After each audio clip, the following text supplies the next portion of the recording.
Well, hello everyone, and welcome to another Deepest Lore. We're reviewing Adam Curtis for the 54th time. I was in the gym yet again this morning, Simon. They've moved on from burpees now. Instead, what they want us to do is find as many sadistic ways as possible of making you get on the floor and then get up again. So, for example, this morning you had to do a sit-up, then stand up, do a kind of punch combo on the boxing thing, then get down and do a sit-up, get up again. And I was thinking, like, look, I'm over 40. Getting up just normally is a pain. Making me get down and do a sit-up and then get up again it's basically abuse at this point. So Sadism. Can't. Is it a class and you're being led by a kind of tomboy abs trainerette? Well, I've noticed on Tuesday it's an Asian girl, right, who I think is actually Chinese, and on Wednesday it is a man of color, a gentleman of color, who he's pretty strict actually.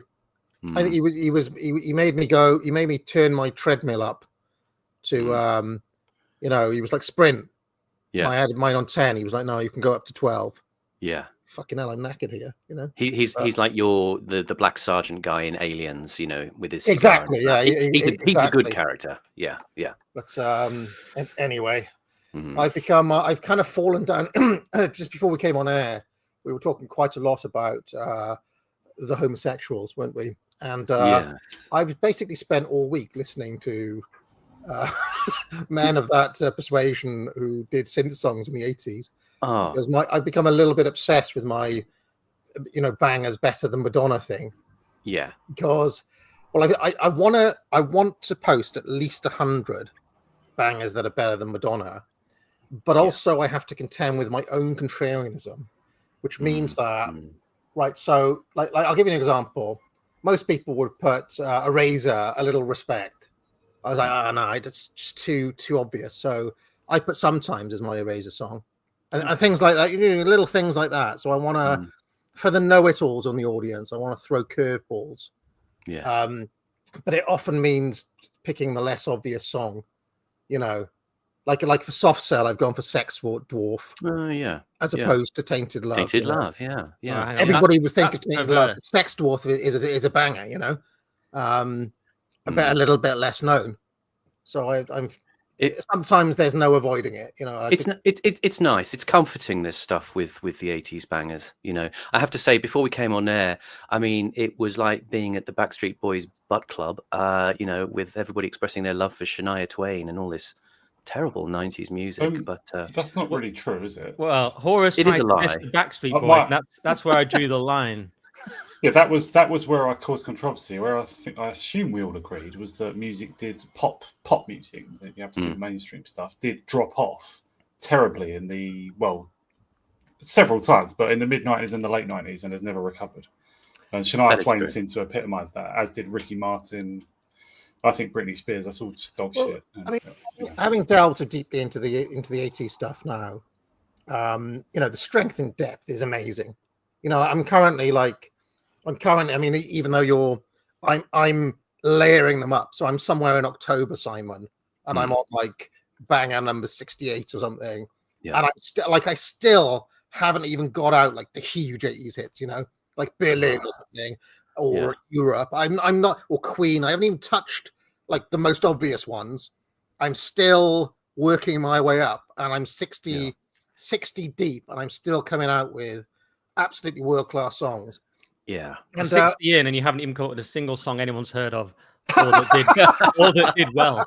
It's incredible. But can I just quickly add? I was stunned that you didn't know that Kim Wilde and Billy Idol were English. Stunned. Well, look, right. Especially Billy Idol, like Kim Wilde, she's famous for a song, and I think today's banger was Kim Wilde, wasn't it? Was it yesterday's? Kids in America. Yeah.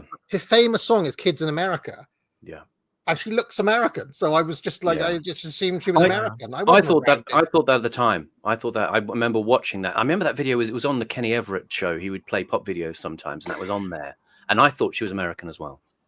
But Billy Idol, I could tell you clearly hadn't seen The Wedding Singer, if nothing else, where he speaks in a clear English accent. I've never actually seen Billy Idol talk. I just know it's kind of a joke in that film how English he sounds. Yeah, it's funny. Yeah. I suppose it's really obvious now. Look, and now I've seen the video for White Wedding, which I'm not sure I'd seen before. It's like, yeah, clearly they're in England, but there's a lot of these acts that I thought like were American, but now looking at it, it's really obvious that the video is set in Britain, or like Wang Chung is an example, right? There's that song "Dance All Days." He's clearly wearing a cricket jumper. An American just doesn't know what a cricket jumper was. You know what I mean? So it should be wearing like a conical rice picker's hat, you know. But this whole thing has made me lose a lot of respect for Elvis Costello, because apparently Elvis Costello was the man. Well, Elvis Costello was the man who said the 80s was the decade that music forgot. I'm like, what? That's wrong. Wrong. It's quite weird because he puts out so much music out in the 80s. I mean, he was there at the beginning. Yeah, that's quite strange. But I guess he meant everyone else. Yeah, that's a weird. I mean, it does color the music more. It's kind of like movies. If you watch a 70s movie, there's a certain aesthetic that's not that different from the 90s. You can tell it's the 70s. The 80s films are so 80s that some people think that kind of ruins them. I mean, you get like Push It to the Limit in Scarface, which is kind of incongruous. But I like it, of course. But I mean, but then I was there in the 80s. I was there. So I was trying to find a John Carpenter one to stick in, but I couldn't remember any of the ones that Curtis played. Simon, I need to pick your brains on John Carpenter bangers. Like a real sort of pop banger song, you mean, or just a great? I don't care about being a bit obscure sometimes. You know? I want to nominate my 3 80s pop bangers. I want "You Spin Me Round," Dead or Alive, "Counting the Beat" by the Swingers, and my ultimate, "Money" by the Flying Lizards. Okay, well you're gonna have to put those in. Yeah. I know "Dead or Alive" is on the back burner. I've got a reserve where I want to hold back some songs for over 100, just so I can say like, look, I'm 100 in, but I still haven't played Dead or Alive. You know what I mean? Yeah. Well, those are all kind of minor classics, I would say. They didn't really break big. I'm too excited. What about Blue Nile? That's another good band that's still relatively obscure. Do you know the Blue Nile? I'm not aware of those. You're not aware of the Blue Nile? Wow, no. Sorry. I thought I was on a music stream here. They've got Tinseltown in the Rain is their most famous. They've also got Stay, which is another banger. Blue Nile. They're from Scotland and they're 80s, so that's another. It's sort of okay. I'll have to check. I'll have to check those out. I'm kind of. It's been interesting though, just realizing the strength in depth. But I do think a lot of these acts that we're talking about were singles acts, really, weren't they? They've got like 1 or 2 really good songs, and then there's a kind of like a dive in quality when you get to the actual albums. The mad thing is, you can live forever. Sorry, on one song if it does really well, can't you? Yeah, I think so. I mean, I think there's a band, Visage, Steve Strange. I think they basically just lived on Fade to Grey for like 20 years or something. You can't now because it gets like 1,000 hits on Spotify or something. But you get like paid like £16 on Spotify. But in the day, you could have one banger, and that's you forever. That's what. Do you remember when Russell Brand said that about Bob Geldof? It's like, you've been dining out off of I Don't Like Mondays for the last 35 years or something. Which is true. True, yeah. And Live Aid, of course. Although apparently Bob Geldof is immensely wealthy. I'm not sure. He is a businessman. Is he? He's like David Gray. You're saying the money didn't all go to those Africans? Is that what you're saying? Yeah, they say all that was siphoned off by the Mengistu regime. Yeah, the commies basically. But I don't know. Maybe Geldof was in with them all along. I mean, why not? They're still waiting for that well. Meanwhile, Geldof's got his second yacht. Sorry. Anyway, I mean, one of the problems I've got is that the audience is so stupid, right? You know, I'm trying to be like willfully obscure, and people are in my audience like, I'm a Zoomer, I've never heard of Kate Bush, and there's me thinking, right, I'm gonna go for Gone Daddy Gone for Violent Femmes, not Blister in the Sun, because everybody knows that, and they're like, no, we don't know a single thing, we don't know even one song. I was just born out of an egg. That's what they're telling me. They don't even know what real instruments are, and they don't know that people can sing without auto-tune. Yeah, exactly. Can I chuck in an 80s banger? Go on. It's just middlingly obvious. Dominion by Sisters of Mercy. That's a good tune, right? All right, Dominion. All right, okay. That's a good one. That's a stomper, yeah. One of the things I've been doing on this as well, though, is that I've noticed there's quite a big split between all of these British synth acts who are very white, right? And like what was happening in America at the time. Because like as soon as you get to America, it's like it's Ray Parker Jr. with some cheesy hit, there's a lot of like or Diana Ross, or it's like all of the American bands are black. I've noticed that. I've noticed. So it's one of the things I've been trying to like thread that course. I did throw a Prince song in there, but which one? Yeah. It won't have been Kiss, and it won't have been Raspberry Beret. It won't have been Purple Rain. It'll be something. No, I think it is Raspberry. I think it is. I think it was Raspberry Beret. When Doves Cry is a great Prince. I think I was thinking, what's the obvious Prince song? Probably is When Doves Cry. Right? So okay. I think Kiss and Raspberry Beret and Purple Rain are more obvious than. I mean, they're all famous. I'm one is Prince. They're all famous. Yeah, yeah. So, I had the same issue with Jacko, is that they're all just too obvious, But there's Queen had bangers and bangers through the 80s, didn't they? I haven't got any Queen yet. They're just too like overplayed, I guess. But I'll get to Queen eventually. I was thinking I toy with putting Radio Gaga in today, but I don't know. Under Pressure is beloved worldwide. I met the guy. I met the guy. He liked my comedy. Roger Taylor, wasn't it? He saw me do a comedy set, and he was nice about it. So he's all right by me. He wrote Radio Gaga famously. He's the drummer, wasn't he? He's the drummer.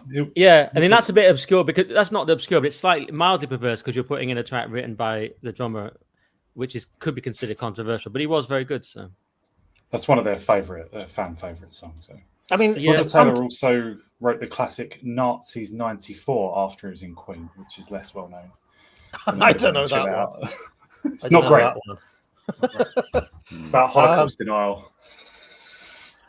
I heard A mention you were listening to a review of a Depeche Mode album yesterday. Which one was it? It was Dickie Spencer on the third one, the one about. It's not like Buildings and Food. That's Talking Heads. What's it called now? The one that Everything Counts is on. Is that Music Construction Time Again. Yeah. Construction Time Again, which is more socially conscious than their other albums. But Dickie Spencer was trying to argue that through like being commies, they somehow found like a fascist aesthetic. Like Depeche Mode sound is basically the music that a fascist state would make. Is Dickie Spencer's argument, and I kind of know what he's talking about. That is there. It is there. So yeah, and there was a kind of playing around with style and format in that way. I mean, it's a bit more outre and out there, but I was always interested in a band called Laibach, which obviously people will know of in the chat. Sort of Slovenian band who played with a lot of totalitarian aesthetics. And were they lefties as well? Which Depeche Mode are you going for? Because I'm a bit of a normie on Depeche Mode. I only really know 2 tracks. I've already played it. It didn't go down that well. It was Never Let Me Down, and the obvious one is Enjoy the Silence. No. Personal Jesus. No. See, to me, Enjoy the Silence is the most. Can't get enough. Just Can't Get Enough is the obvious Depeche Mode. To me, it's Enjoy the Silence because I remember the video with him out in the snow as the king, but maybe that's just me. So, I mean, I'm wondering if I have chosen the obvious, like Simple Minds. What's the obvious one? Don't you forget about me. And I picked Promise You a Miracle. So, but in other cases, Belfast. Alive and Kicking is quite popular at Belfast. Yeah, thingy. Yeah. I think with some of them, I've just gone for the obvious as well, though. Heaven 17, Temptation. They just don't have any. Sheffield, Of, don't they don't have any of the songs. I don't think. Were they Yeah. named after that line in Clockwork Orange when there's Yes. a band mentioned called the Heaven 17? Yes, I believe so. And I went for Take On Me, Aha, which is like Uber. Oh wow, you went super mainstream there. Yeah, and Blue Monday. I've gone for Blue Monday. Because you 88 could as have well. gone Sun Always Shines on TV. You could have gone for so many. I know, but I'm trying to like throw a few curveballs. Like Blue Wow. Monday, you can't ignore Blue Monday. It still It's sounds such a fresh. banger. It's Yeah. great. It's a great track. Yeah. Remember, the song has to be better than Madonna, right? That's the kind of. So it's like you Yeah. can't go too obscure, otherwise people would say, "Well, that song's not better than Madonna." I wanted to back something Nick said last week though. Like Thank you. she has got a few good. She has got Oh, a few here we good go. songs like Papa Don't Look at Preach. Has everyone listened to the lyrics of Papa Don't Preach? It's actually quite conservative. She her dad seems to be telling her to have an abortion, and she's saying no, I'm having the baby. But we don't see the guy, so her dad has probably met the guy or whatever. Wasn't obviously. Madonna's dad Catholic though? And it's made up. Obviously, the song was probably written for her and everything. So yeah, but it's relatively conservative for a decent pop song. I might do a Why I Love Madonna video. Oh no, we could do like a whole kayfabe back and forth, you know. Do you remember This Used to Be My Playground? I always thought it was a very sad one. Well, that's 90s technically. Yeah, now it's a fucking block of flats. Yeah. That was a sad Madonna one. What else? I was going to ask you one other thing about. I can't remember. I liked Blue Nile though because they disappeared for years, and they said, where'd you go?" And they said, "Oh, we really like to read." You don't get that enough from bands, do you? Oh yeah, I thought your favourite 80s act would probably be Tangerine Dream or something like that, or like. Why? No, I like stuff like that. Tangerine Dream is more 70s, but Klaus Schultz in the 80s from Tangerine Dream. I like everything. I like a lot of stuff, but I like Vangelis. Vangelis was good in the 80s. at the minute I'm leaning towards I'm trying to lean more into the synth. Although there's a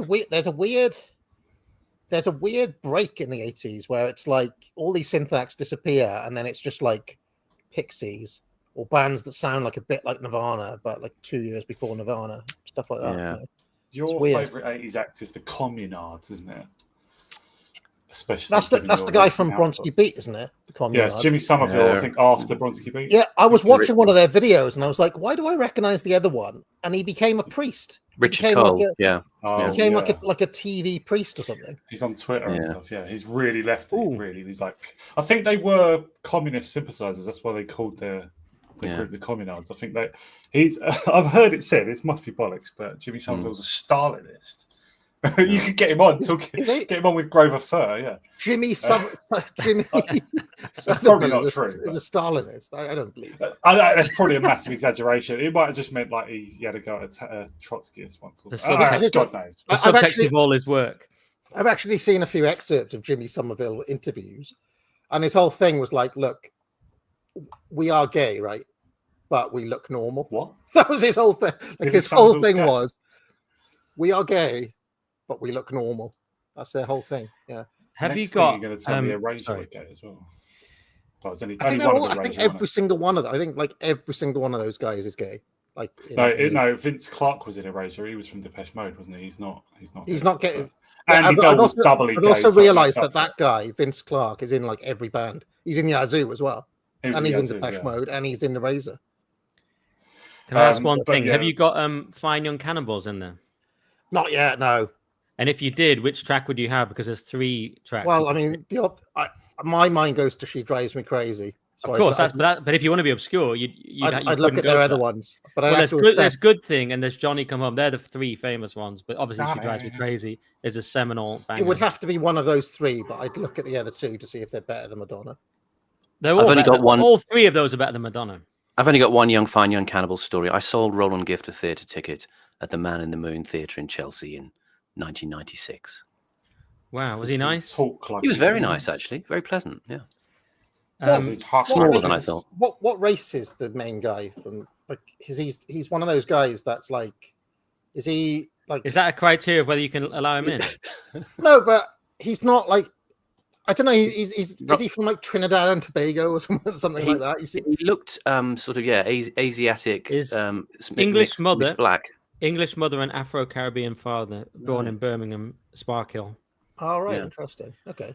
He could have had some Asian in the mix there, though, because there was a sort of phenomenon. Ian Fleming refers to it in some of the Bond stories, where there was Asian black mix in the Caribbean, which they would call a Chinese Negro or Chigro. I see. So it's Let's put interesting. this one on stream on Rumble now, Simon. But, I know. Sorry. by the way, Roland Lee Gift is one of the coolest. It's like a Bond villain name or like a minor, I don't know, like guy in Mission Impossible or something.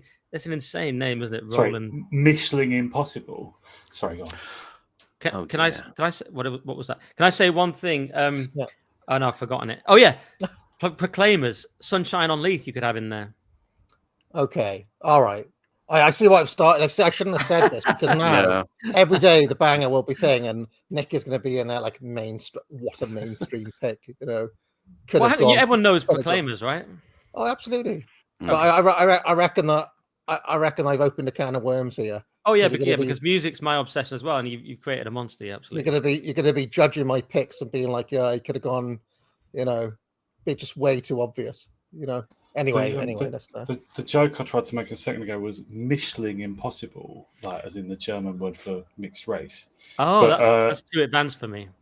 But I timed it badly, and then I tried to put it in the YouTube chat instead, and that word is banned. But I've just said the word Michelin is banned. And I thought you said Michelin, and I was confused. Michelin Man banned? Wow. I went this fancy dress as the Michelin Man once to a thing, and I won the competition, even though I looked nothing like the Michelin Man. I didn't even have a hat on or anything. But yeah, Michelin Impossible. Yeah. Does anyone know how the Michelin Man got into like rating restaurants? How did that become a thing? Like, how did he become the authority? Yeah, like a man known for making tires, also for being like knowing what a good restaurant is. How did that come The actual mascot, the guy at the Michelin Man. I don't think he went to the restaurants. No, he went down personally. Got chucked out of everywhere. The company Michelin. How did they get into that? Don't know. Sheer pretentiousness. It's not letting me post the entropy chat, guys. Is this a new Twitter, YouTube ban or something? They're not letting me do it. Error. Try again. It says. It won't let me post the link in my own chat for some reason. I don't know what to do about that. Is it because Horus posted a bad word and now all things are banned? Yeah, I'm sorry. He's done it. It's there now. Oh, it's there now. Oh. I don't know why it's not letting me post it in the main chat, but I pinned it. So there we are. All right. Pick up a course at the Academic Agency, of course. Foundations of Shakespeare. Maybe I should do a Foundations of 80s synth pop music. How about that? By the way, I did one. Can I do a vouch for the course? I did the politics one completely. Did it piece of piss, mate. But that's because I'd read the book. It's a great course. Pick up the course. It's a very good course. Oh, great! Yes. Oh, well, fantastic. And Nick, anything you'd like to promote, sir? Just your courses. That's what I'm here for. Team player. But for me, well, I suppose at NJ Dixon Twitter, I'm doing my podcast as ever later today on my YouTube channel. We just had Bo on the YouTube channel from Lotus Eaters, if you like him. People are loving that interview. And of course, nickdixon.net for my extra stuff. Hopefully, Academic Agent will be coming on as a guest soon as well. He's quite good on some things. I'm not sure about his music taste, but he's got some good political views. So yeah, all that. Thank you. Isn't that tomorrow? Yeah, hopefully, but then hopefully released Monday. All right, okay. But I don't want to get too cocky because it's not been done yet. So it's like I don't want to get too cocky. Yeah, it could be shit as well. It could just, maybe we'll get sidetracked. Well, the only problem is it's too early for me in the morning, and I can't really function at that time. But I'm having to for complicated reasons. But I'm sure it'll be great. Horace. I watched the interview with Bo and I enjoyed that, so I'll promote that, and I'll promote the work of Mises and Human Action, who AA quoted disparagingly a couple of days ago, and the work of the Mises Institute, who give the correct line on libertarianism. So yeah. Okay, and Simon. I'll promote our friend Ferro, who's on Twitter at FerroEgo, or EGO, EGO, please come down to the Power and Intimacy exhibition of artworks by Alexander Adams, Ryan DeFern, Ferro, and Sam Wilde. That's going to be in the second week of October. It'll probably be down in London. Do look at his account and make a date to come and see that exhibition.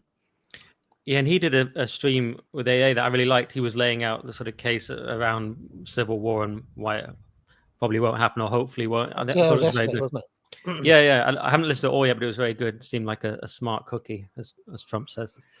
That thing we're doing tomorrow, do you want me on camera? It's up to you. It's less weird because I'm normally on camera, and if you're not, then I have to make a decision about whether well, I'm set up to go on camera now. All the time. Yeah, it'd be better. All right. Because otherwise it's weird. I'm talking to a picture. Then do I have to be a picture? You see what I mean? It causes problems. Can I ask one thing? Because Mises was just mentioned, and then I'll never speak again. You know your economics course, and it's largely just theory, but it is somewhat libertarian influence. So have you changed your mind since that course, or is it so theoretical that it all still stands? It's pure. No, Austrian economics is correct, right?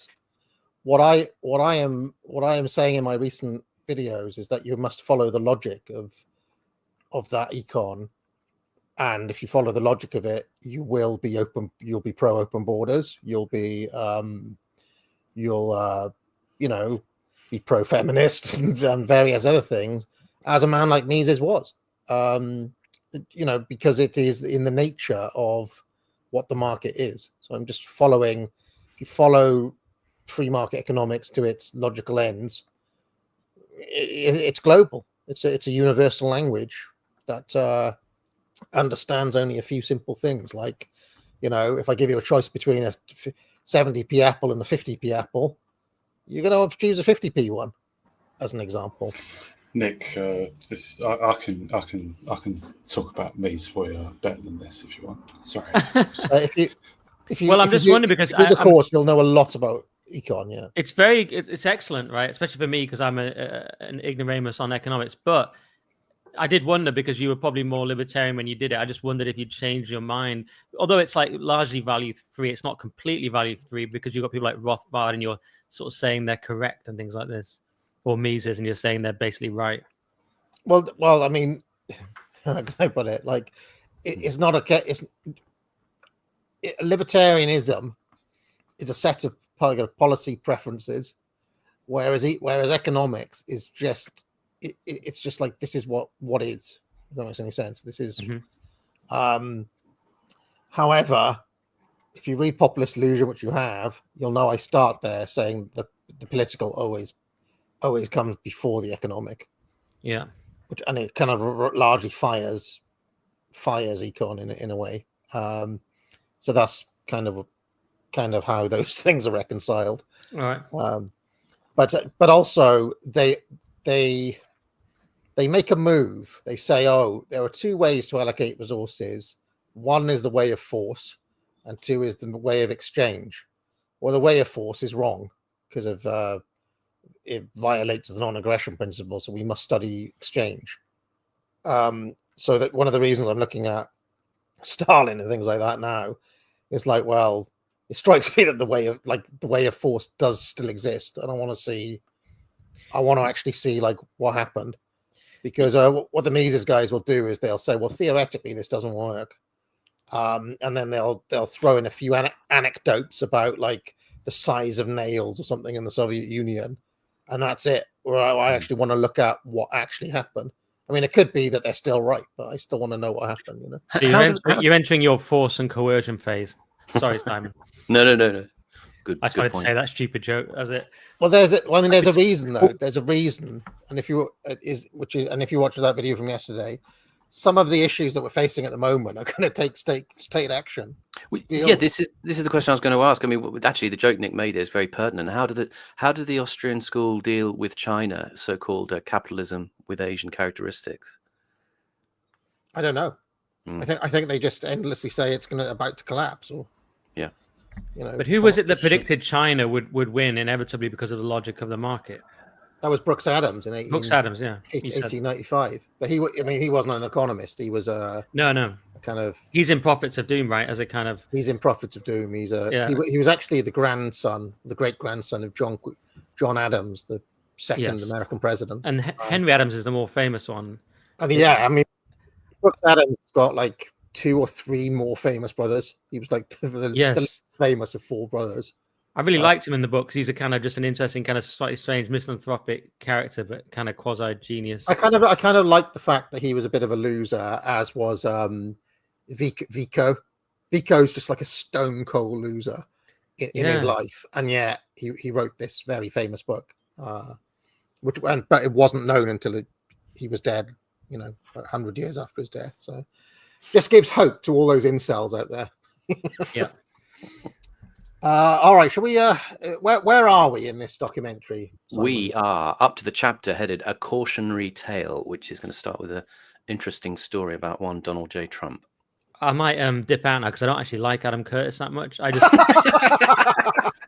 just come for the music banter. So that's now. Is this Nick making a bid to become the tag team of the heel side? Horus and Nick as the heels. Yeah, I'm happy to do it. Heel turn. I think I'd be good as a heel, probably better than as a baby. I don't know, because some people say Harry said I have a baby face the other day from Lotus Eaters. I don't know if he was just trying to mog me, but I don't know which one I'd be. I suppose I'd be both, wouldn't I, over the course of my career? Anyway.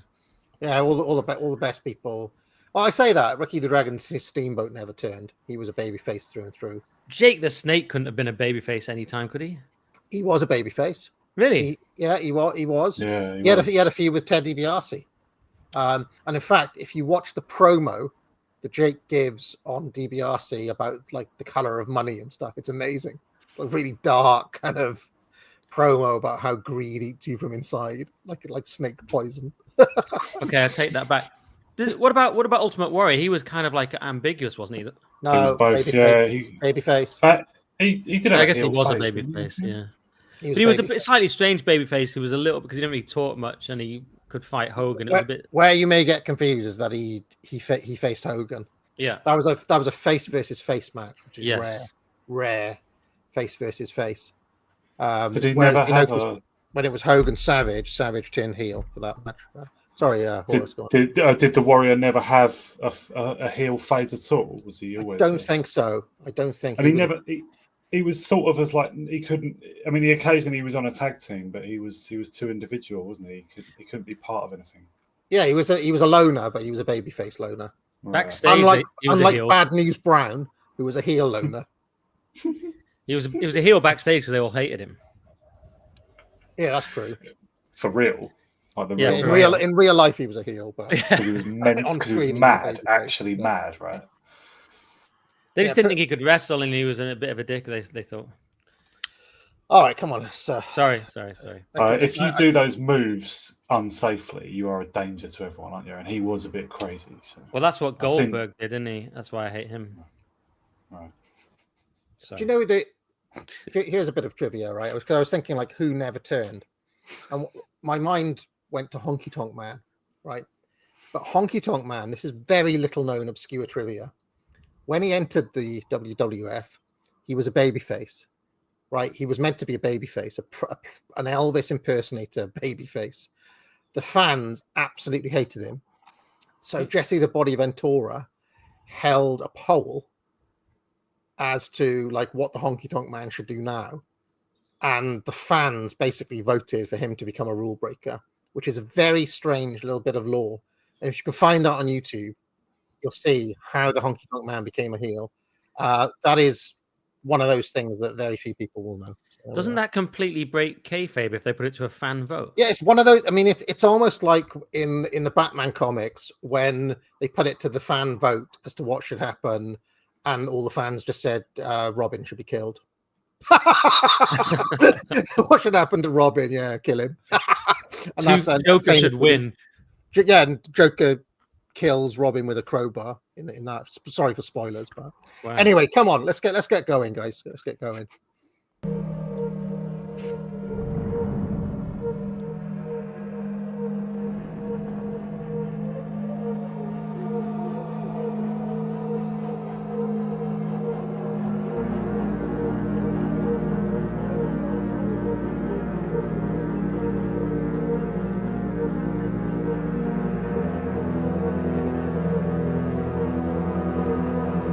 those poor people who are like, I've just found this stream. Are they going to talk about Saddam Hussein and 9/11?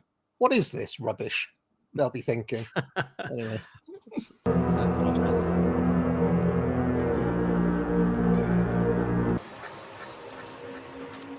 But the new system did have a dangerous flaw. Because in the real world, not everything can be predicted by reading data from the past. And someone who was about to discover that to his own cost was Donald Trump.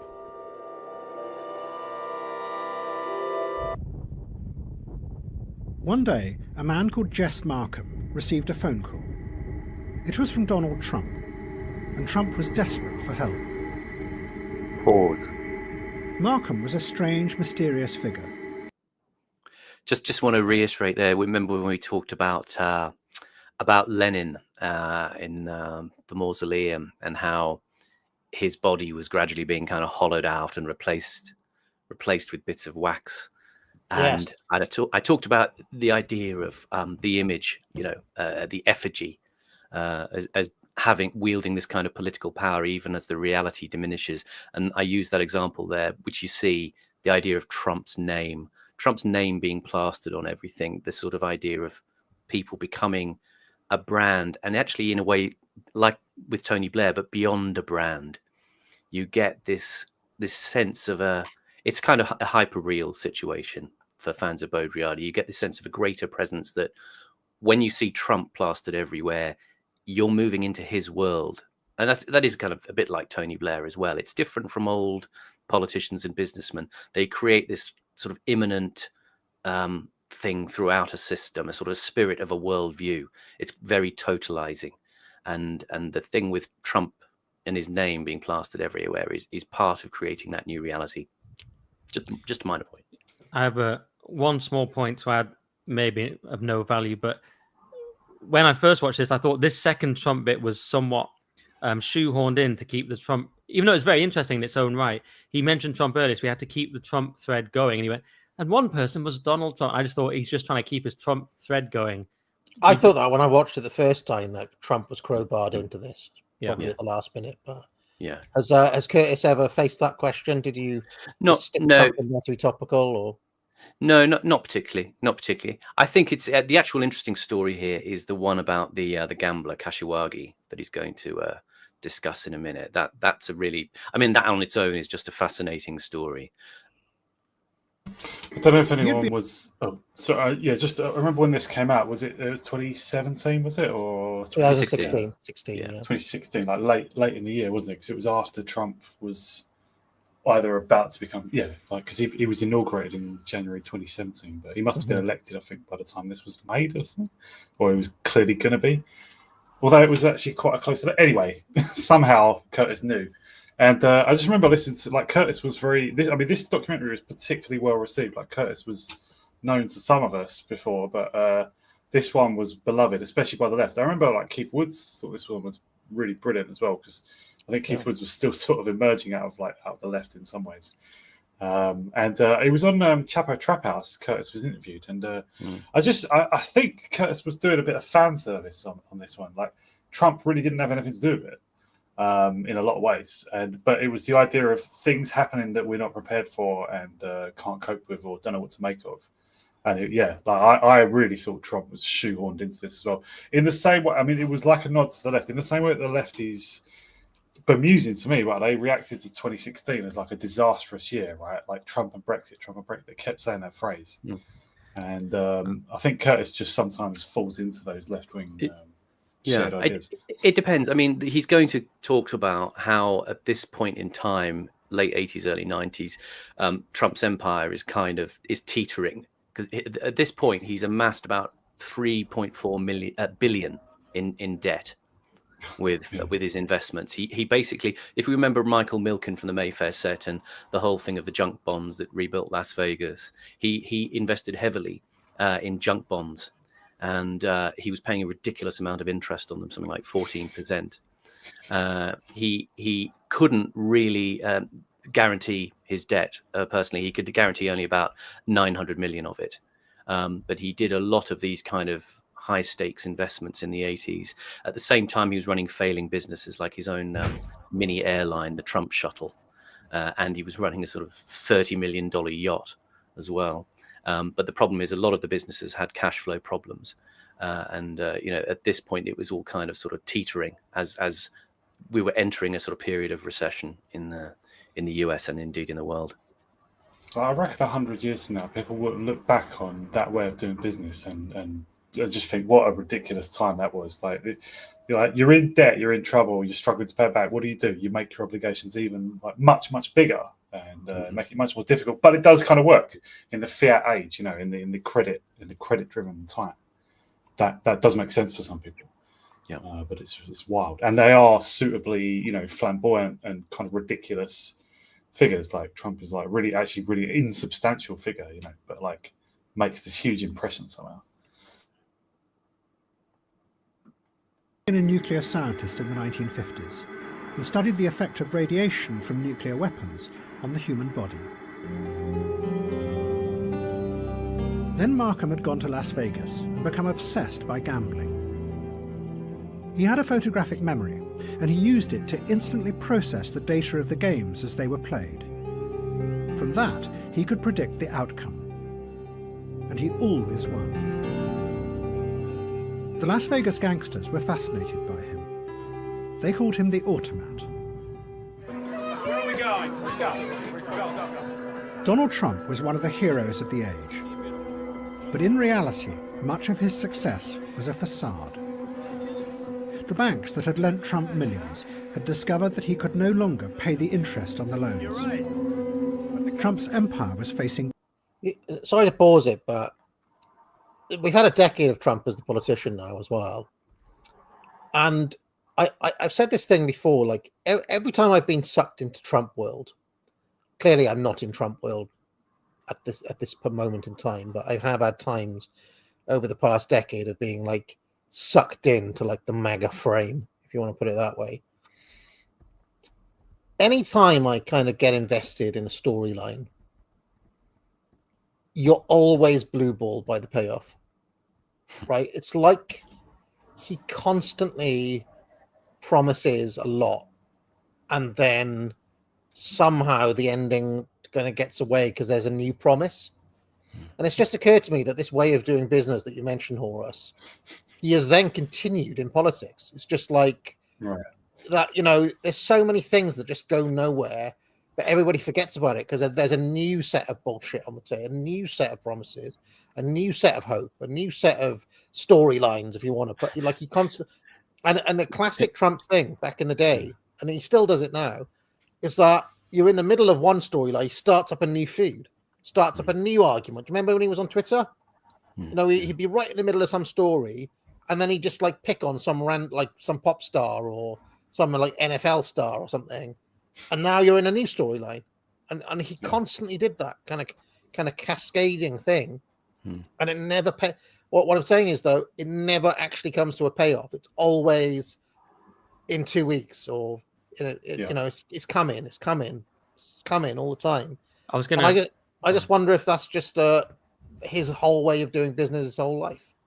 I was going to counter that the assassination was a good story, but then they never caught the guy. That part kind of tailed off, right? Yeah, it's kind of forgotten about. Nobody bothered. He just said, "Oh, they did a great job. They did a great job. They're the best guys," and that was it. It was dealt with. Yeah, well, I say they never caught the guy. They did kill him, but we didn't really find out really the true story about him. And why he was allowed to set up in a perfect sniper spot. Yeah. What A's saying is interesting because it is, as you say, Trump world, it's like a kind of an emotional Ponzi scheme. Every sort of thing kind of relies on the next thing to kind of pay it off. And of course, as he says, you're a never ending stream of kind of like Trump. A casino, actually, when you put it like that. Yeah. The ultimate expression of it is actually QAnon, X-22 report. I mean, I was looking at in the middle of the Epstein thing. I was looking at what is X-22 report saying now, and it's still Trump has all got there. We're getting ready. The deep state is panicking. Trump is just it's always the super 4D chess move by Trump. all of these different, even on the Israel stuff, he had an explanation for it. Oh, the system is rotten. The people need to see, and all this sort of stuff. He always has an explanation. That guy, and he still gets, tens, hundreds of thousands of views still. And I'm like, after you told your audience that Joe Biden was a hologram and that Trump was really the president, that wasn't the point where people were just like, no. But no, they continue. All of these people are still out there. Charlie Ward is still out there. You know what? It sort of feels like the Trump era is over as Trump as a revolutionary force, and you can see Bannon getting a bit like he wants to move on, and he even sort of praised Fuentes the other day. And perhaps the nadir was Hillary Clinton praised Trump. I can't remember what it was about now. It was a couple of weeks ago. Hillary sort of said something was good to see that Trump was doing, and I've forgotten what it was now, annoyingly. But it's almost like over for the Trump's become finally a normal president like all the others, and that Trump spirit is almost dead. I agree with that, and we're in a kind of bizarro phase at the moment where a lot of focus is being put on like preemptively nailing new figures like JD Vance, Gavin Newsom. People are already looking at the next crop, even while Trump is still there. He kind of faded a little bit, isn't he? Even though we're only 8 months in here. Well, just the way of operating that you described, yeah, I agree. The psychology or the psychological trick that he's playing works the same as the way he uses finance. And I think if you're him or the people around him, look, you survey the field and you just think, this is a crazy strategy judged rationally, but look out there, there's enough idiots that we can just do it and it'll work. And that's the way they look at it, and they do it and it works. There's just so many people who will forget after the thing that happened to honestly, him. It just ceases to matter. He's kind of got away with Epstein, doesn't he? He's kind of got away with it. Yeah. I mean, it doesn't go away, but yeah, I mean, a lot of people just forget. And look at that bullshit with the Putin, that whole Putin summit from what was that last week? See, the Time Lord strikes again. Was the Putin summit last week or 2 weeks ago? It doesn't fucking matter. It got everybody talking for a day, and now we're on to some new shit. You know what I mean? It's kind of anyway. Well, he played with a lot of loopholes in terms of his finances, certainly, and his father, Fred Trump, helped him out with injecting a lot of liquidity into his businesses back in that point in the early 90s. Apparently, in 95, he declared sort of nearly $1 billion loss on his tax return, which meant that he could basically avoid taxes for the next 18 years.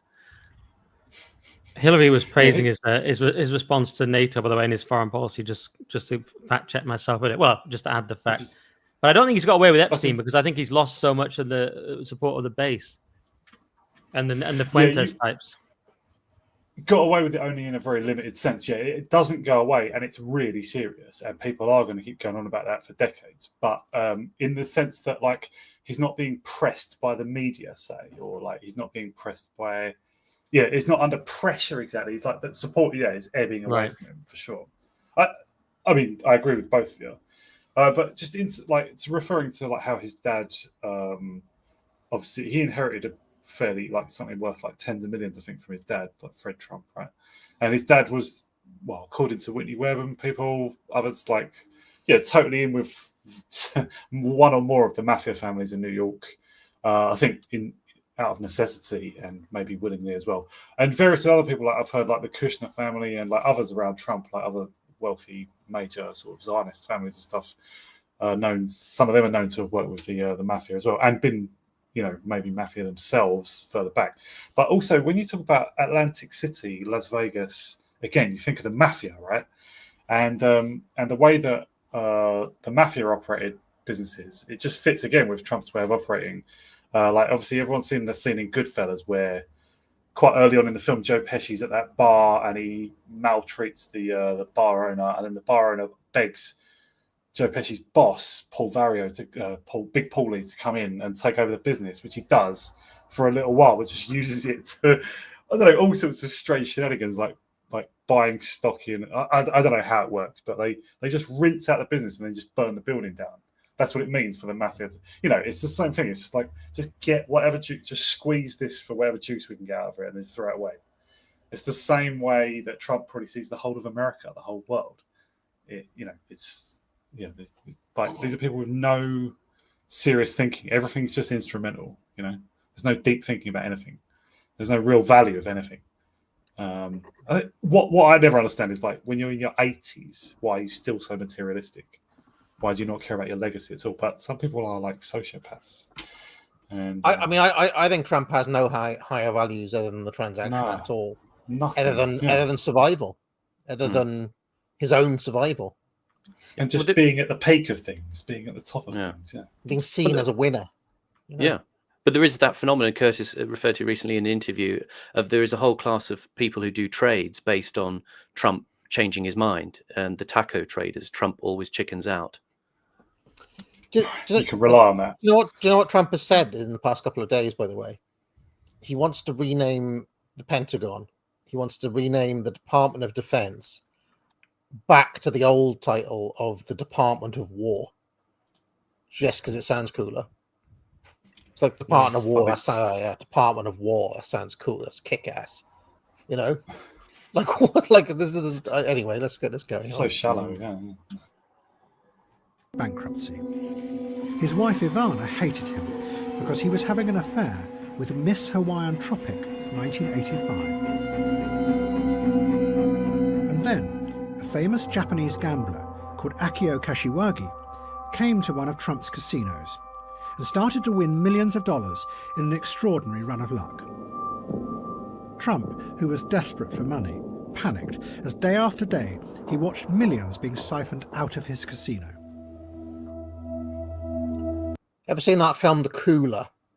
I always mention this film. Nobody's ever seen it. It's a film starring William H. Macy called The Cooler. And he plays a guy whose job it is. He's like good at card counting. He's just fantastic at cards. But so if anybody gets on a good streak in the casino, they send in The Cooler to kind of wreck their winning streak. Yeah, a very interesting little film. I can't believe I missed that. It's got Alec Baldwin as well. How have I missed it? Jess Markham, who they refer to there, he is no surprise to learn he did a lot of work at the Rand Corporation, the maths prodigy. I want to see a corridor shot then. Can we have one? I know it's surprising that Curtis has not mentioned it, because that's one of the Curtis standbys. Yeah. So he turned for help to Jess Markham. Markham came to Trump's casino in Atlantic City. He analysed all the data about the way that Kashiwagi had been playing. He then told Trump to suggest a particular high-stakes game that he knew the Japanese gambler could not resist. His model, Markham said, predicted that Kashiwagi had to lose. Pause. Just to say, the Kashiwagi story is brilliant, fascinating, and would make a brilliant film. He was essentially a guy who came from very poor Japanese background. He was a tour guide at Mount Fuji at one point while he was working on farms, and he used to take American tourists around Mount Fuji. And one day, I mean, there's a lot of apocryphal stories about Kashiwagi. One day, though, there's a story. He went down to the pachinko parlor. Pachinko was like a sort of combination between, pinball and one-arm bandit machines. And he made a ton of money on the pachinko machines, which he then put into a property company, and he became a kind of ruthless property tycoon. I mean, ruthless to the extent that he would, people would have loans out from him, and if they couldn't pay up, he would be suddenly absent on the day they were meant to pay up, so they would technically default on the loan, and then he would repossess their assets. I mean, there was one ruthless example where there was a kindergarten where the owner of the kindergarten had a loan against him, and Kashiwagi he defaulted on the loan. So Kashiwagi, took the kindergarten, turfed the kids out, flattened it, and then built profitable businesses on top of it, apartments, things like that. He was a very high roller in casinos in the 80s. He took a casino in Darwin in Australia for $22 million just before this episode where he came to Atlantic City. He had roughly sort of 22 million. This was in 1990, I think. So I mean, there was all sorts of rumors about Kashiwagi. There's not much known about him, not much more than you'll find on his Wikipedia page. He bought a tofu factory at a point, in the early 70s where Japan went on a health kick about tofu, but a lot of it's apocryphal stuff. But he did have a lot of money coming in from his property. And it was thought at one point he had assets totaling around $1 billion. He built this home near Mount Fuji, which was informally called Kashiwagi Castle, which is about $38 million worth. He would spend lots of money on jewelry, expensive cars, but he would live in a very austere way. He would only sort of go out and drive his basic Nissan car. His house wasn't very ostentatious, apart from a few really expensive trinkets. And he would become a casino whale. He would go out and he'd bet, usually a minimum bet about $185,000, $200,000, and he would just play and play and play. And his game was Baccarat. They said it was the one European thing about him was he loved the game of Baccarat. And apparently it seems the mathematics of Baccarat worked out in his favor to a great extent, because it seems that with the Baccarat, what he was doing was he was negotiating with casinos to give him these conditions where he'd have fabulous credit lines. And if he lost, he'd play a hand of Baccarat, and if he lost, he would bet double the amount that he'd lost again in the next hand. And eventually the numbers would work out such that he would clean these casinos out of millions of dollars. Don't they put limits on in casinos? Because I went to Vegas once and also had this brainwave. I could just double up every time until I win. Yeah. But then I realized that they put an upper limit on because of him, right?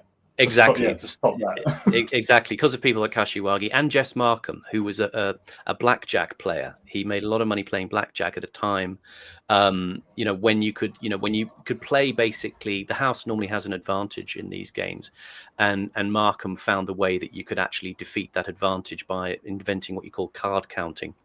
And now, of course, casinos look out for card counters, basically, because they can work these things out. You see it in a film like Casino, and there is a character in the film Casino that's kind of based on Kashiwagi and other people who are kind of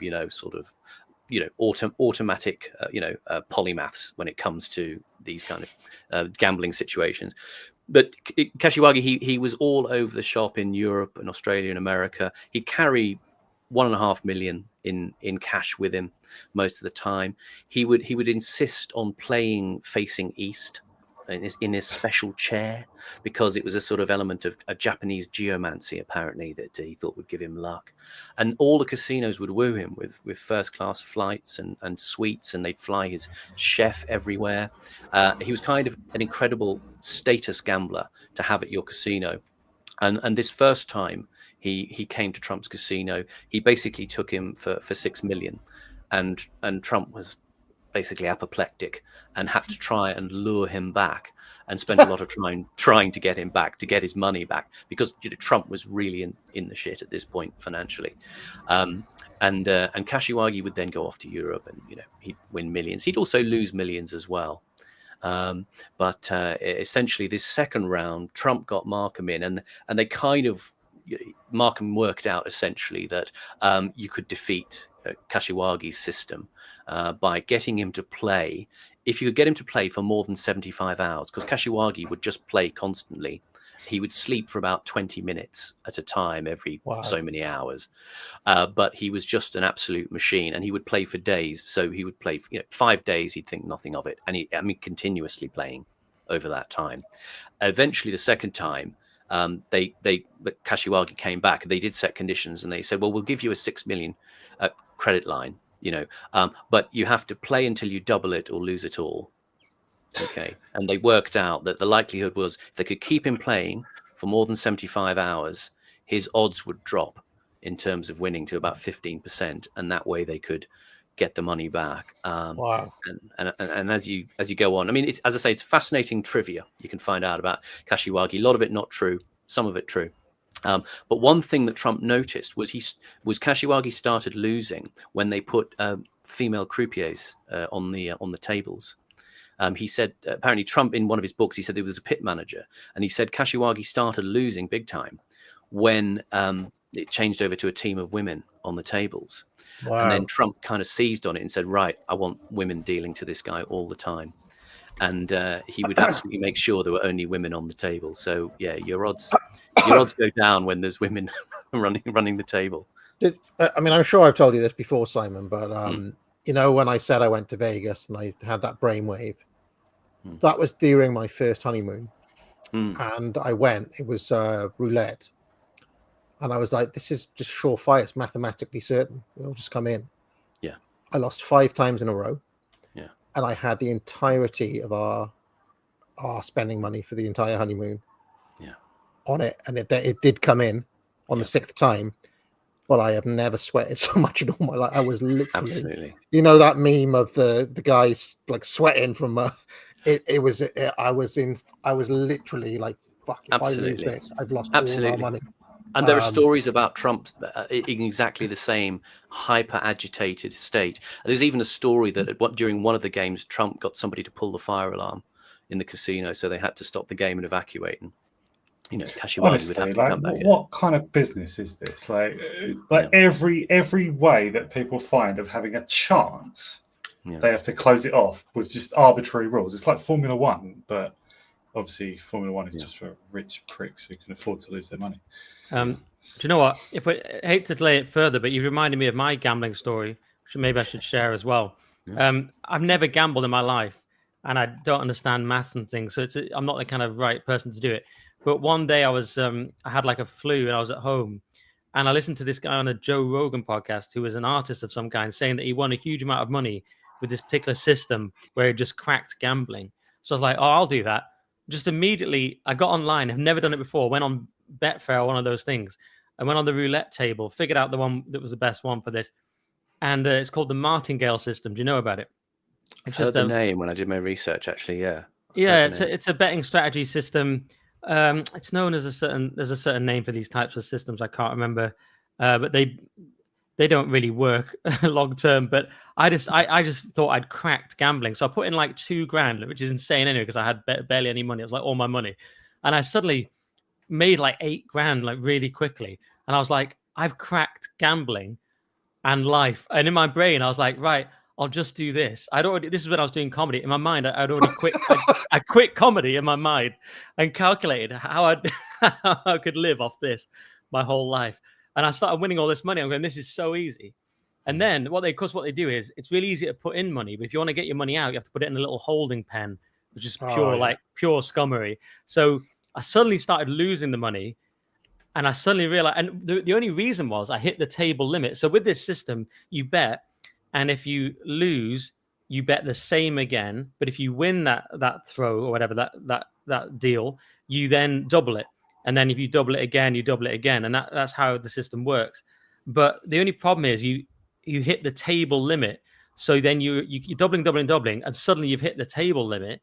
Even if you don't run out of money, you hit the table limit, and then that's it. And I was like, the table limit has screwed me. But this artist, I think, was going on tables with like massive limits, so he could keep doubling for ages and ages, and then eventually you win, and you win it all back. So I was, but for a while that it didn't work against me. So I thought I'd cracked gambling. I got up to like $8,000, and then I started losing. And then you put in more and you lose more. I had this sick feeling in my stomach, and I suddenly realized, this is gambling. You lose it, and all you do is you keep putting in more and more, trying to reverse it, obviously. But I still came out, being a sensible guy, I still came out $2,000 on top. So gambling still worked, but it just didn't work quite as well as I thought. I worked in a bookmaker once upon a time.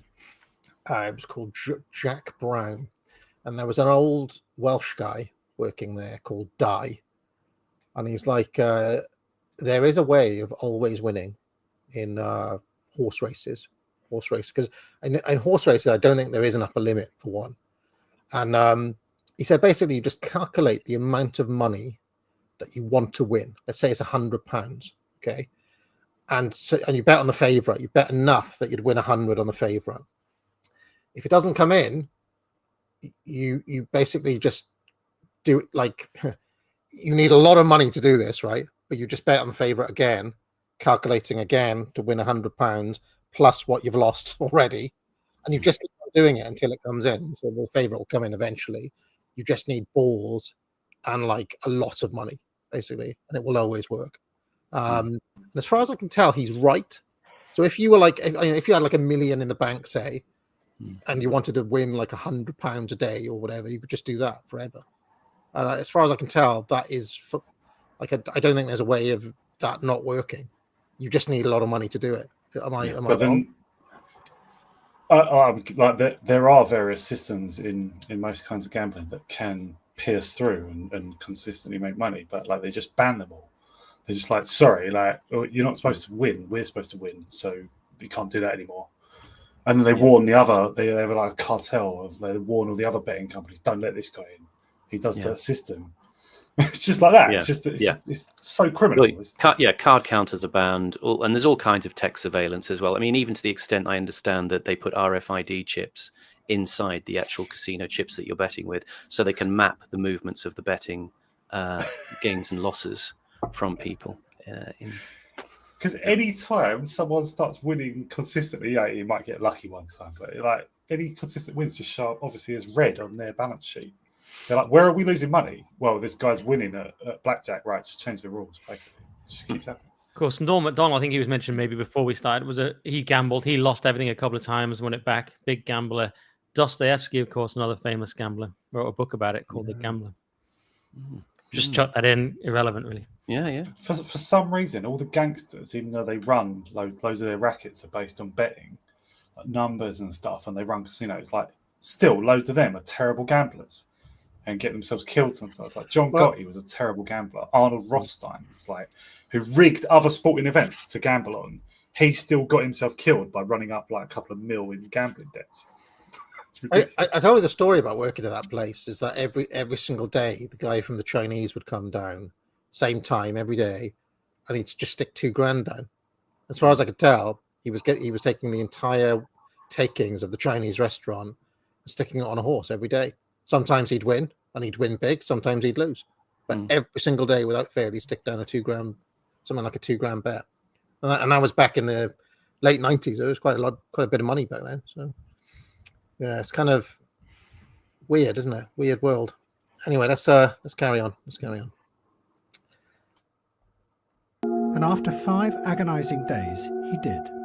Kashiwagi lost $10 million, and he gave up. Donald Trump was elated. He thought he'd got his money back.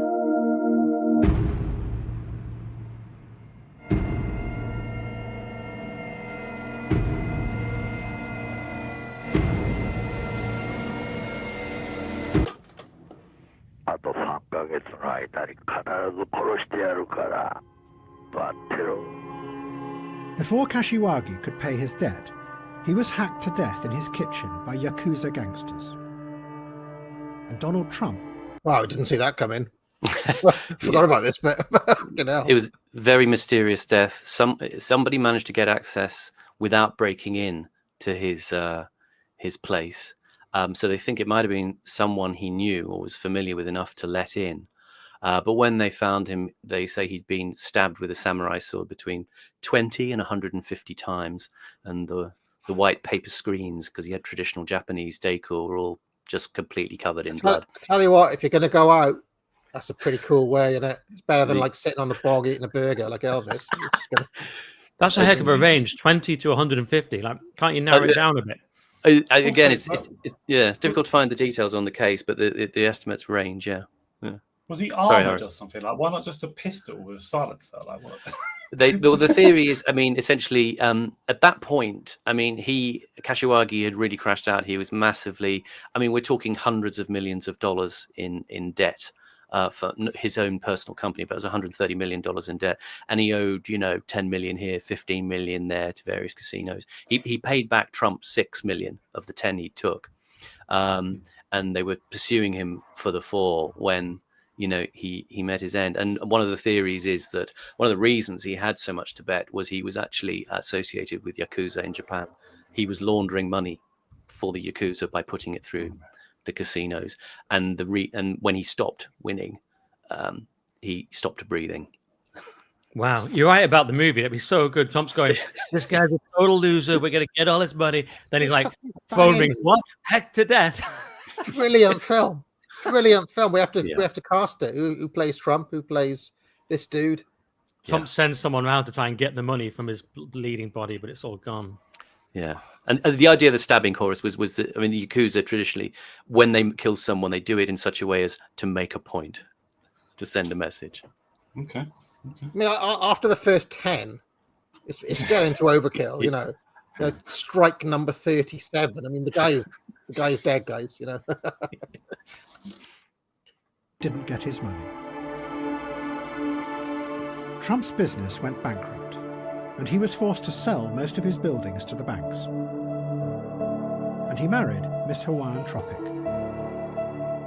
In the future, he would sell his name to other people to put on their buildings. And he himself would become a celebrity tycoon.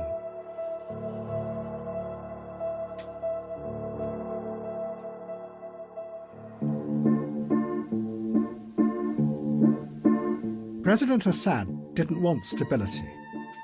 He wanted revenge.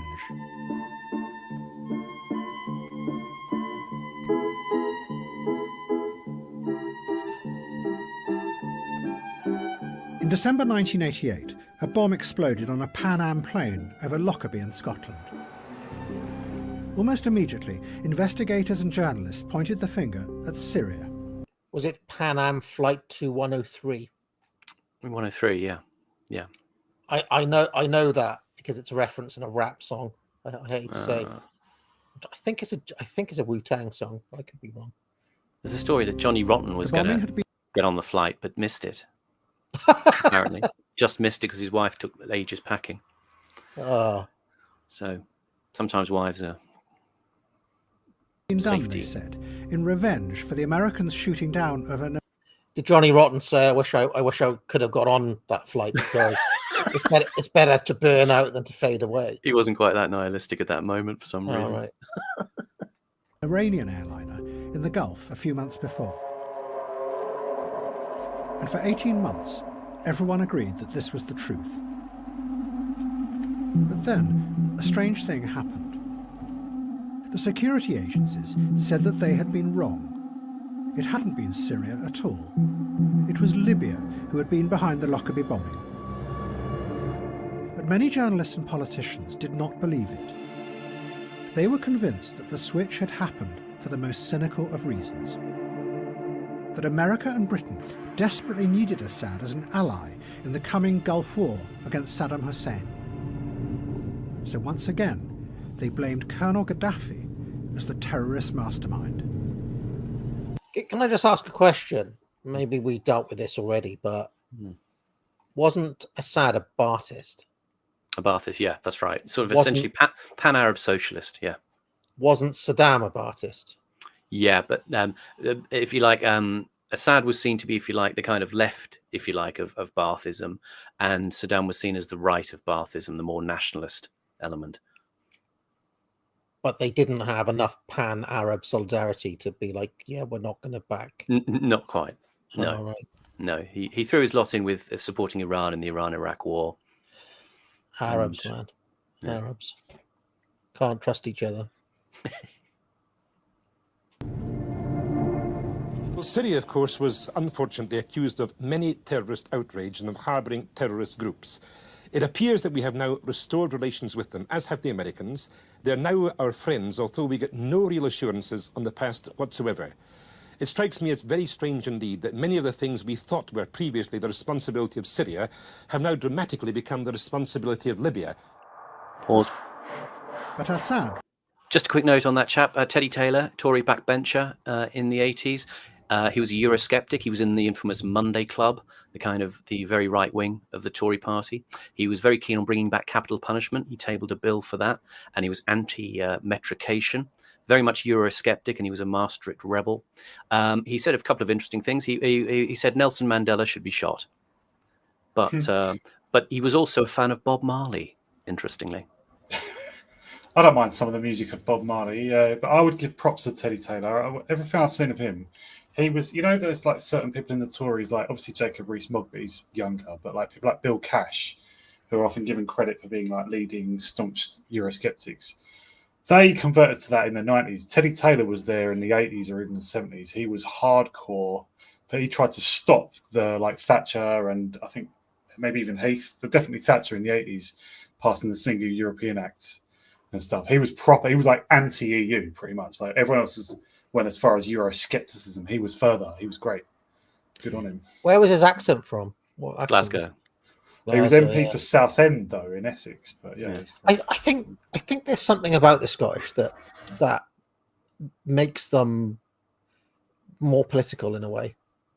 It's like you find so many times you find hardcore, like when you get people with real strong convictions, they're Scots very often in our politics. I'm talking about. So when you think about it, hatred for the English helps. So is there like a little bit more? Well, he wasn't anti-English at all, though, was he? Taylor, no. I think he was. But I mean, just for any cause, doesn't matter. It's left, right, whatever. They seem prone towards that more extreme politics. Yeah, I think maybe there's like a degree of like religiosity mixed in with their politics. Maybe it seems that like whenever like so I'm basing this on Starkey's Monarchy, the TV series and book he did. Just that whenever the Scots are involved, there always seems to be not only a political and sort of national angle.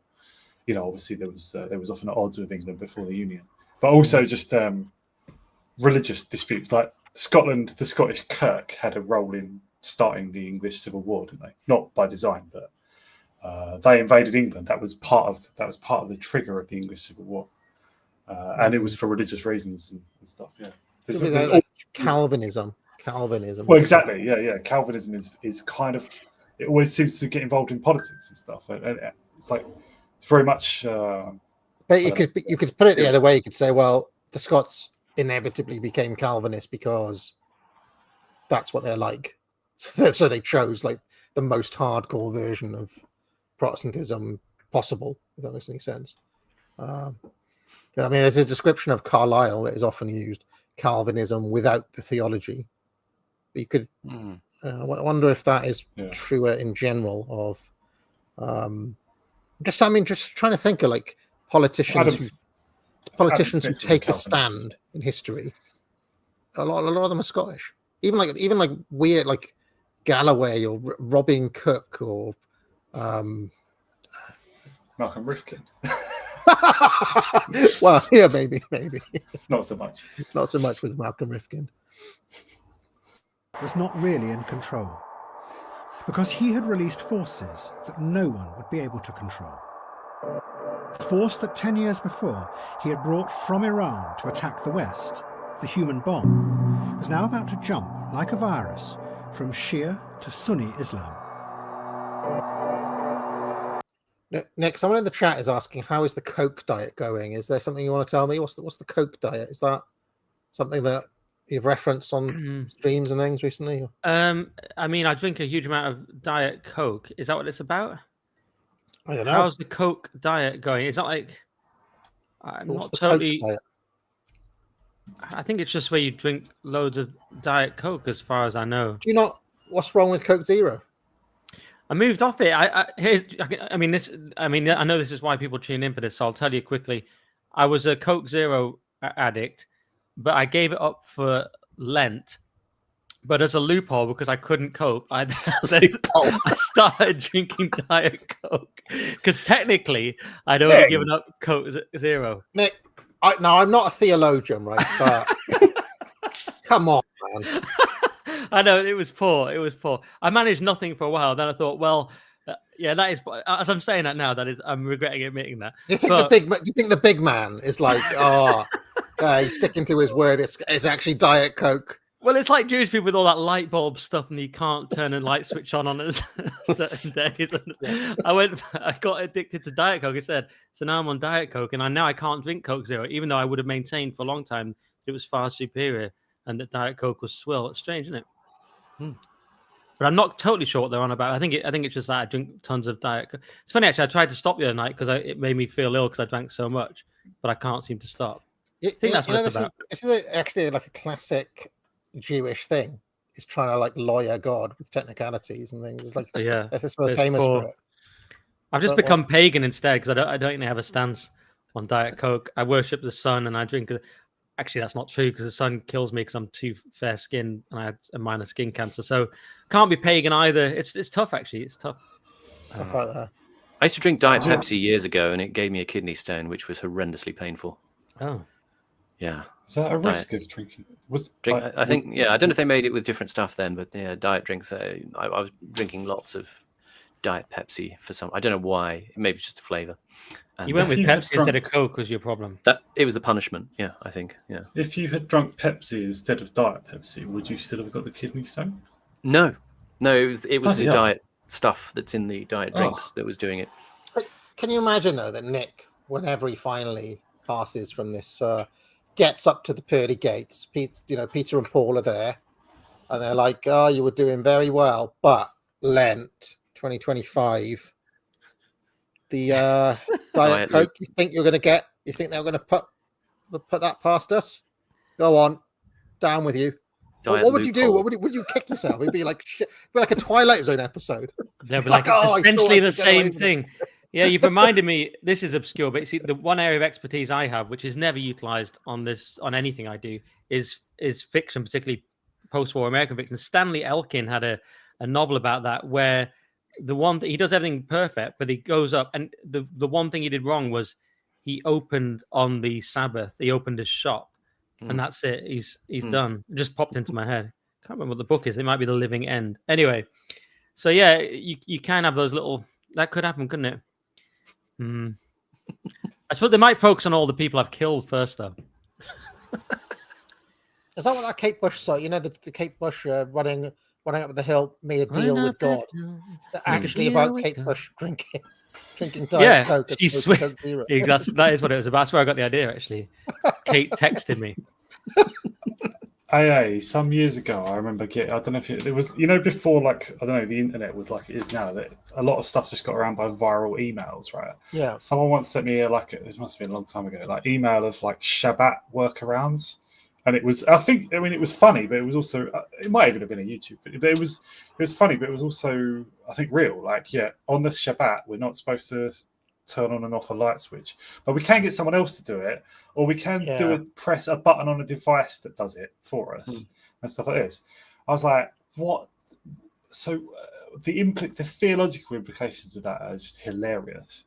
Like, you're actually contending with God. You're like, So for them, it's never like, it's never in the spirit of the thing. It is as written, and this is the legal profession is all about this. Such a far cry from like a lot of people's idea of Christianity or whatever. So, where they think that God is watching them every second and stuff, right? I was right about that novel, by the way. Very obscure. But it's called The Living End, and he was shot dead during a robbery, and he goes up to heaven. But God's so annoyed that he opened on the Sabbath, he sends him down to Hades. My God, just popped into my head when you said that. In December 1992, the militant group Hamas kidnapped an Israeli border guard and stabbed him to death. The Israeli response was overwhelming. They arrested 415 members of Hamas, put them on buses, and took them to the top of a bleak mountain in southern Lebanon.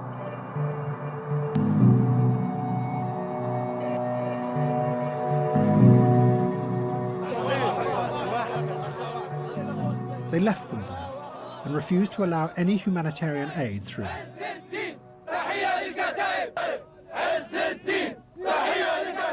But the Israelis had dumped the Hamas militants in an area controlled by Hezbollah.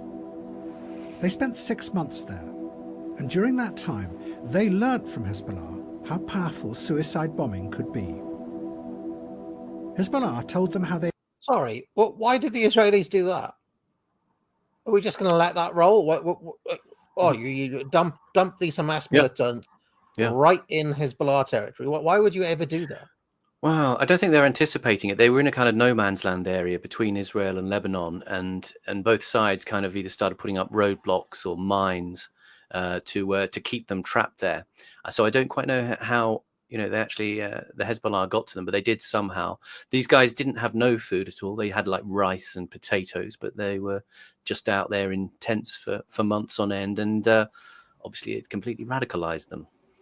This is not something that I've researched myself, but it's widely said by opponents of Israel that was that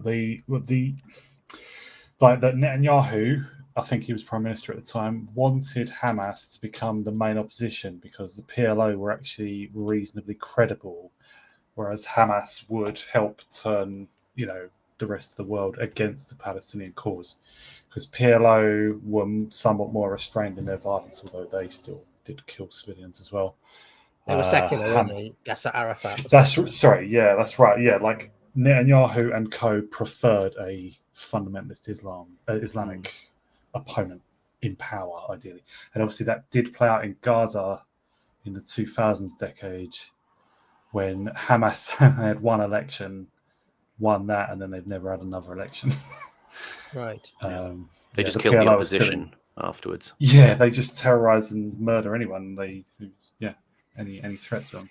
And PLO are still the sort of nominal government of the West Bank area. Why is it that we say Hamas, but the Israelis say Hamas? And so does Douglas Murray. I think he stopped doing that now. He has. Has he stopped doing it now? I think he has stopped doing it. Yeah, it was a kind of affectation that he had for a while. It was like Channel 4 journalists would talk about Afghanistan, and stuff like that. When Yeah. There's that old Afghanistan. Woody Allen film Manhattan when she says, he goes, "Did you hear Van Gogh?" She said, like an Arab she spoke. Remember that? I've noticed that believe it, though. LBC journalists do it with anything Ukrainian. It's always Vladimir Zelensky. Do you know, like the Duran? The Duran's policy is to refer to things like if the city is still is under Ukrainian control, they call it the Ukrainian name. But if it's been captured by Russia, they start calling it a Russian name. They use it the Russian name. Okay. They use the Russian name, which is kind of sensible. It's kind of trying to be objective. Right, but... Whatever you make of Duran, Alex C on Duran has the longest running bit, possibly of any show I've ever seen, which is that in the very early days of the Ukraine war, the NAFO types, right? The NAFO, because like the Russian military's Z, right? So people used to do Z posting, right? And still now occasionally people post Z, right? I don't know what it stands for. So I guess the Russian army has a letter that starts with Z, right? And because of that, they didn't like calling Zelensky because it had the Z. So because of that, Alexei started calling Zelensky Elensky without the Z. Yeah. And he's kept that up for... He's still doing it. I think we're going on 3 years now, and he's still, it's the subtlest in-joke anybody's ever done. And he just consistently says Elensky. I'm glad you've explained that, because I knew that was some sort of joke, and he never says why. So I'm glad you've said. Thank you. It used it to force the Israelis out of Beirut and back to the border. The first sign that the idea had spread to Hamas was when a group of the deportees marched in protest towards the Israeli border, dressed as martyrs, as the Israelis shelled them. But it soon became more than just theatre. Hamas began a wave of suicide attacks in Israel. Just before 9, at the height of Tel Aviv's rush hour, the bomb ripped apart a commuter bus. An amateur cameraman recorded the scene in the moments afterwards as a dazed woman was helped out of the smouldering wreckage. I didn't want to believe that under my house there is a bomb. And when I realized it's a bomb, I started to cry because it was the first time I saw it in Tel Aviv. Hamas sent the bombers into the heart of Israeli cities to blow themselves up and kill as many around them as possible. In doing this, Hamas were going much further than Hezbollah ever had. They were targeting civilians, something Hezbollah had never done. It's just occurred to me that Douglas Murray did stop saying Hamas in that way and now says it also in a way that nobody else says it, because he calls it Hamas. Yeah. Hamas. Yeah. Douglas Murray. Where's he got the latter pronunciation from? I don't know, but he's the only person who says it Hamas. From being a sort of loose gay guy. Yeah, from gay clubs. Yeah, exactly. Hamas. I will say that I did through my 80s explorations.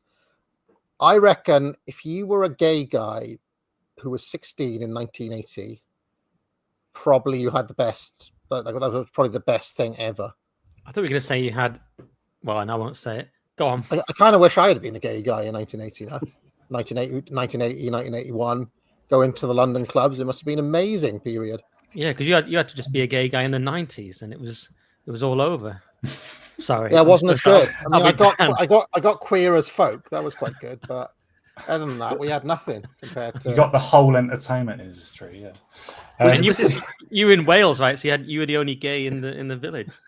Yeah, I know. Wasn't that good? You know, if we did a survey now of like the general population in, say, Britain, America, France, or whatever, like where do you stand? If you had to choose, you know, the Palestinian cause or the Arab or the Israeli one, I reckon like if you did that survey, then the same survey in all the gay clubs, it would be the reverse. Like gays tend to like Israel, don't they? They tend to side because it is the gay capital of the world, right? And they see Hamas as like homophobic or whatever, which is true, I'm sure, but you know. Yeah, so that's not something I've ever really ever the kind of gay thing. But the rainbow star. I'm pretty sure maybe my former co-host John D had that exact. He probably was 16 in London around that sort of time, in 1980, 1981. No. He's slightly younger than me. He's slightly younger than me. Oh, so he wasn't. He's not that old. He's not that old. No. He's. I think he's within two or 3 years of me. I'm 53.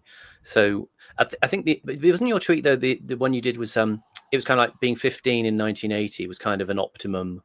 Oh, I mean, it would be brilliant. Right? You would have got all that great music. Yeah. And you would have come of age just in time for loads of money. Yeah. And bought a house for 30 grand. Yeah. It'd have been laughing forever. That's so true because that would have been people born at the beginning of Gen X, 65. And I've always thought that the few years difference between myself, I'm in the middle of Gen X, 71, and the people born just slightly earlier makes all the difference in terms of the economic traction you get. Because as you say, those people could feasibly get on the housing ladder early and then enjoy massive returns as their houses went up. Yeah, but aren't you missing one massive thing? I backed out of my joke, but it wasn't there one massive problem to being gay in the 80s? What's that? They all died. Yeah, I was thinking like Freddie Mercury was a gay guy in the 80s, and yeah, Okay, he had yeah. a good. Okay, Freddie yeah, Mercury had a good time. Yeah, but you'd have to yeah, have been like a well-behaved one, I guess. Yeah. They got themselves killed, didn't they? You backed into your joke, you mean, Nixon? Nick, sorry. Well, Nixon. Nixon's fine. You backed into my name. No, I backed out of it because I thought it was so obvious. I wasn't sure what we could say on the stream, and I didn't want to get AA banned for a series of age jokes. Jimmy Somerville looks like he was dying, but I think he's still alive. Do you know what I mean? I don't think any of those guys are dead, though, are they? No, Andy Mark Bell. Almond, is he still? I think Mark Almond is still with us. They all look like they should. I mean, Kenny Everett perished. Boy George is still with us. Yeah, Freddie was a massive one, wasn't it? It's hard to explain to the Zoomers now, but it was like a massive, when you were like, it was like an incredibly sad thing for the whole country. It was. I'm not going to say it was like the Queen dying, and no pun intended, but it was it was sort of bordering on that. It was a big deal. It was a bit because wasn't it around the time when he came out with the Olympics? Barcelona. Remember the Barcelona? Beautiful. He was actually dead by that Olympics. He was dead. Was it like around that time he died? I remember it very well. Yeah. 1991. Just before then. Yeah. Yeah. That was like his last hit after he died. Yeah. Their last album was, I think, in '91, Innuendo, and the videos for those songs. I mean, he looks gaunt. He looks ill. Yeah. You know. You've got Those Were the Days of Our Lives, incredibly sad. You've got Barcelona, which is great. Yeah. The show must go on. I have he was a little bit older though, Freddie. The Queen had been around for a while. I'm just looking now. None of those guys are dead. None of the '80s crop of synth pop. All the mediocre ones. Yeah. None of, as far as I can tell, they're all still alive, including straight Vince Clarke as well. Do you identify with Farouk Bulsara at all? What isn't he an Indian Parsi or something? So is that right? Yeah. Zoroastrian funeral. The Zoroastrian half Indian Parsi, is that right? Yeah. He's one of those ones that my dad always would claim him. You'd always say, well, he's Iranian. It's not really. It's not really. You're stretching it there. But no, not really. I did go through a phase of liking Queen when I was a teenager, but I think everybody did, didn't they? I think everybody had a Queen phase when they were like 13 or something. They're a respectable band at that point. Queen, Greatest Hits 1 and 2. And there was a video. There was a Queen video where they had like 20 greatest hits as a video, because they were one of the acts that had videos even in the 70s. Because a lot of acts in the 70s didn't have videos, but Bowie did famously, and so did Queen. And so they were, I played that tape a lot. That Queen the Hits videotape. Well, you mean the video of Greatest Hits?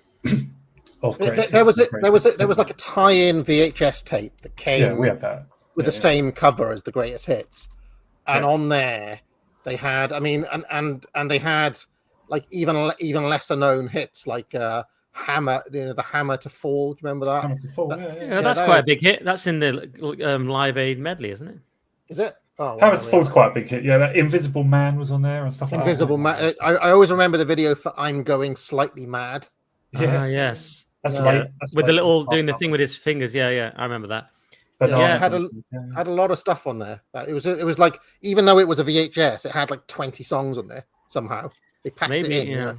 Maybe I'll be mocked, but I still think "Love of My Life" is the best Queen song, particularly the Montreal version with just Brian and Freddie. But hey, who cares?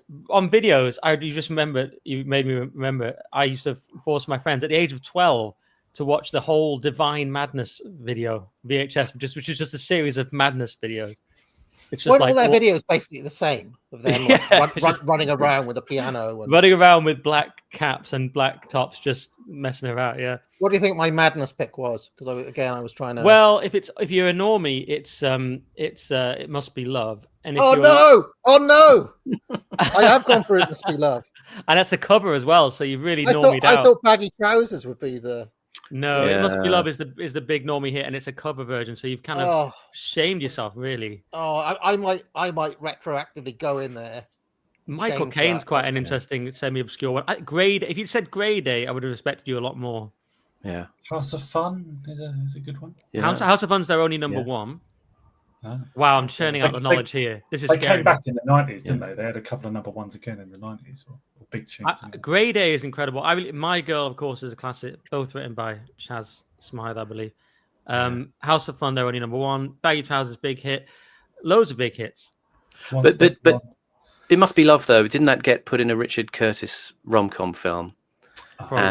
And so there's always kind of the retrospective memory of what was. I mean, I loved Baggy Trousers because that was kind of when I were young, and I remember that one. But then Must Be Love, a bit soppy. But then it gets put into a Richard Curtis movie, and then it becomes kind of the sort of one that people remember. It's originally by Labi. I might go back and change that now. I feel Labi Sifa, isn't it? I don't know how you say his name, but he had some. Yeah, he had some good songs. He had that. It's nice to hear your voice again. Whatever that one is, that's him, isn't it? The phone one. Something inside so strong. Yes, he's got some bangers. But yeah, he wrote It Must Be Love, but the Madness version far more famous, of course. For some reason, when I think of Madness, I think of them cropping up on the Young Ones. Young Ones, yeah. Aren't they on the Young Ones all the time, or is it just once? Or You Hum It and I'll Smash Your Face In. Yeah. Don't they do Our House on that? Is it just the once they appear, or do they go on multiple times? You could have had Our House. That's an absolute banger. Yeah. What's impressive about Madness is their musicianship. I mean, especially the piano player. They're actually incredible musicians, aren't they? I mean, he's particularly good. Is it Mike Bartlett, whatever he's called? He actually wrote My Girl. Sorry, I got it wrong before. Ignore what I said before. He's really impressive. Because these days, I don't want to sound old, guys, but they can't play their instruments. Mike Barson, he wrote My Girl. Mike Barson, he's the most musically talented in there. How do we get onto this from Assad? I'm sorry, it's probably my fault. Bombing. I expect it's my fault. I'll bow out. I won't speak again. The tactic shocked the Sunni world. This was something completely alien to its history. Not only did the Quran forbid suicide, but Sunni Islam did not have any rituals of self-sacrifice, unlike the Shias. The most senior religious leader in Saudi Arabia insisted it was wrong. But a mainstream theologian from Egypt called Sheikh Qaradawi seized the moment. He issued...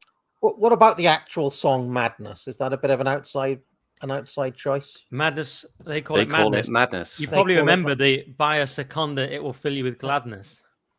They did a it's too much. I'm just going to leave it. Must be love in there and just get mocked whenever that day comes. For sake.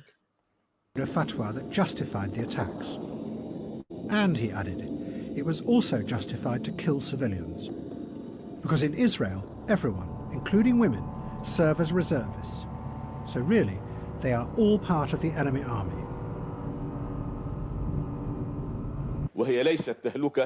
It's not suicide. It is martyrdom in the name of God. Islamic theologians and jurisprudents... You know, that might explain the whole human shield thing, that what they just said. Every Israeli is a reservist, so everybody's a target, basically. That, because that is true, that could also explain their psychology the other way around. That makes some sense. This guy, does everyone remember him being an honoured guest of Mayor Ken Livingstone? I don't. I can't remember when Livingstone was mayor of London, but it was in the 2000s decade. Even back then, I knew this guy. Yeah, he's like a proper full-on, Islamic fundamentalist, like subject the whole world to the rule of the Quran and stuff. And yeah, like justifies murdering civilians on the basis that Israel has conscription. Apparently, like, I'm not pro-Israeli, but that's a ridiculous reason. Why did that? Ken Livingstone singled this guy out to invite him as an honoured guest, like red carpet and everything. Why did that faction of the left like these guys? I've never quite why would Ken Livingstone like this guy? I'd imagine he's mates with Corbyn as well, but why is that? Yeah. Anyone know? Presumably they see it as representative of post-imperialist liberation struggle. Does it go back to Soviet anti-Zionism? Perhaps it's not just about Israel, though, is it? I mean, these are the kind of guys who think that Israel is just an outpost of the West. So, not really. It's anti-Western. It's because they see themselves and the Islamists as enemies of the West. They would say imperialism, but enemies of their own society, basically. Have debated this issue. Israeli women are not like women in our society because Israeli women are militarized. Secondly, I consider this type of martyrdom operation as an indication of justice of Allah Almighty. Allah is just. Through His infinite wisdom, He has given the weak what the strong do not possess, and that is the ability to turn their bodies into bombs like the Palestinians do. Hamas kept sending the bombers into Israel. Sometimes... I just wanted to follow up on the last thing. Galloway, I always think of him as in the same region as Livingstone and Corbyn ideologically, right? Yeah. Galloway just like a month or two ago was just he was just trying to correct, I guess, his own followers and just people on Twitter just saying, no. Israel just works for the empire. Israel is just part, it's just the unsinkable aircraft carrier, whatever it is. You heard that phrase before? Yeah. And I just remembered that, we did that video talking about Alex Craner and the idea of Britain in control of everything. He says that Israel is a British agent. I'm not joking. George Galloway. No, Alex Craner. Alex Craner. Oh, right. Oh, God. Yeah. So those guys, him and Tom Luongo and that, they managed to fit the anti-British thing in with basically excusing Israel for everything it does. It's a cat's paw. Sorry, that's what Alex Craner and Tom Luongo say. Israel is a cat's paw for Britain. This is how twisted some people get. They so want to avoid basically blaming Zionism, and they so want to avoid the conclusion that Zionists have a lot of control over the West, which they blatantly do, absolutely undeniably do. That they go to these lengths because they're so averse to being seen as an anti-Semite or whatever. I don't know, it's weird. Because they still obviously oppose Israel, so they're anti-Semites in that sense. Galloway's been called that tons of times, so I'm surprised that he would try. But what I see Galloway doing is that Galloway is still very committed to being anti-Nazi, like that whole frame. I saw him having a go at people saying like, "Oh, if I see any Hitler apologism, you'll be blocked, even if you're a fellow traveler on Israel," type thing. So he's got a different kind of red line, I think. Yeah. And Galloway himself has boasted about, I don't know what role he had, but he was supporting the anti-apartheid. Yeah. And specifically crediting the Jews, because I think Jews were like the leaders amongst the whites. I've seen that. It's a speech. It's an old speech I've seen him give. He mentions it every once in a while on his show as well. Not that I'm a regular Galloway watcher, but he does bring it up quite a lot.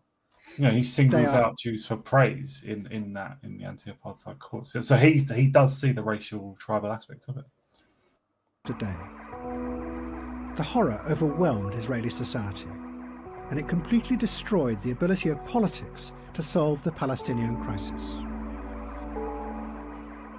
Instead, in the Israeli election of 1996, Benjamin Netanyahu took power.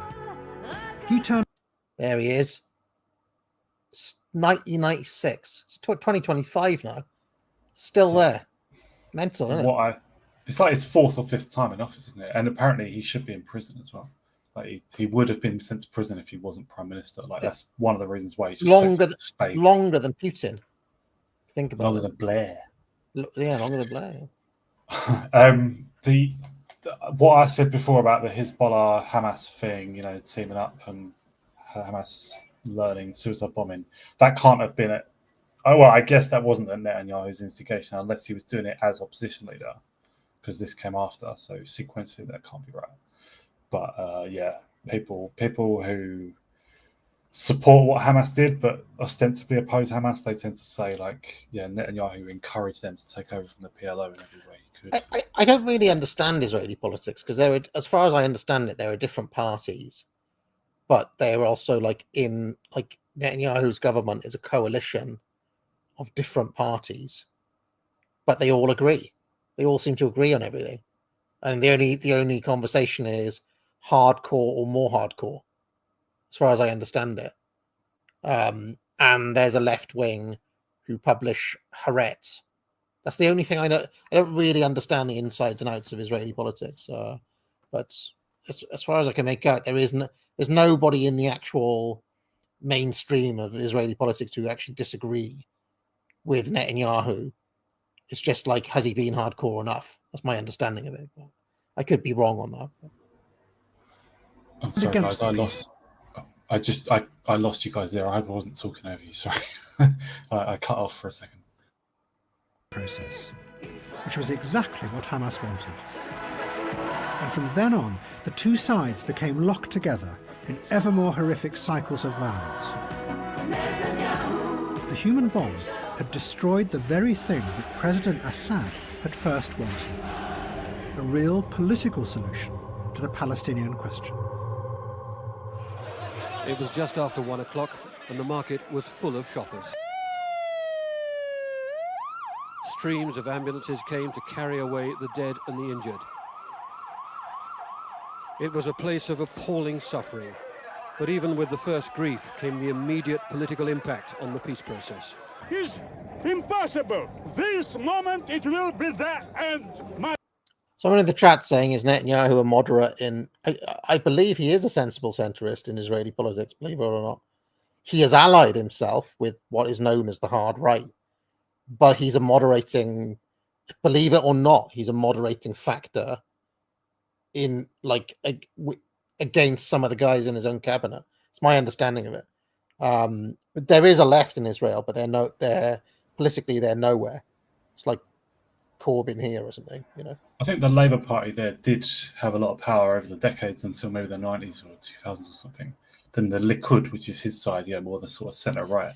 It's a little bit like when Berlusconi did a tag team with the League in Italy.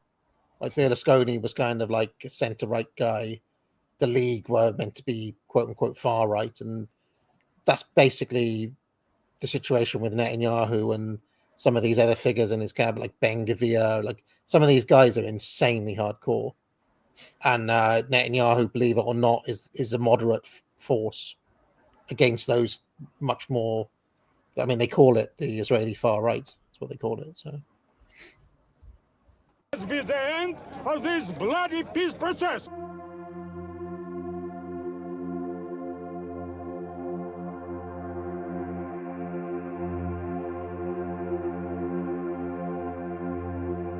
And in America, all optimistic visions of the future had also disappeared.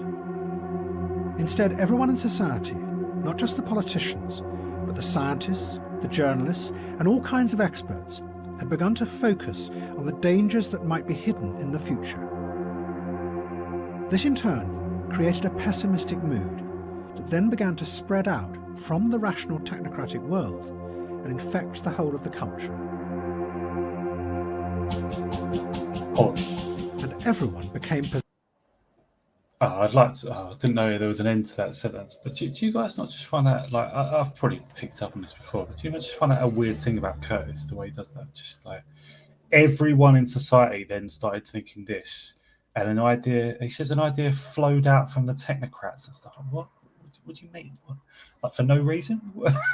It's just such a strange way of presenting things, isn't it?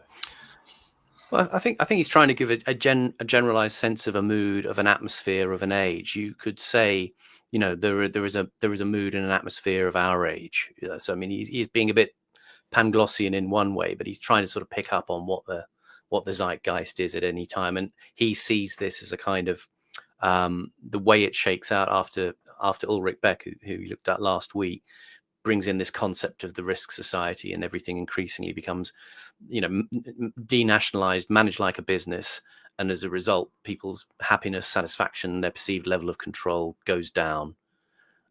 So, you know, that's what I think he's trying to label. I think there is something to it, though. I mean, having watched probably about 100 80s videos this week, there is definitely a sense in the 80s, right, that there's a competition in society, that, you know, the old socialism is gone, that you're living in Thatcher's world or Reagan's world. It just kind of like pervades everything.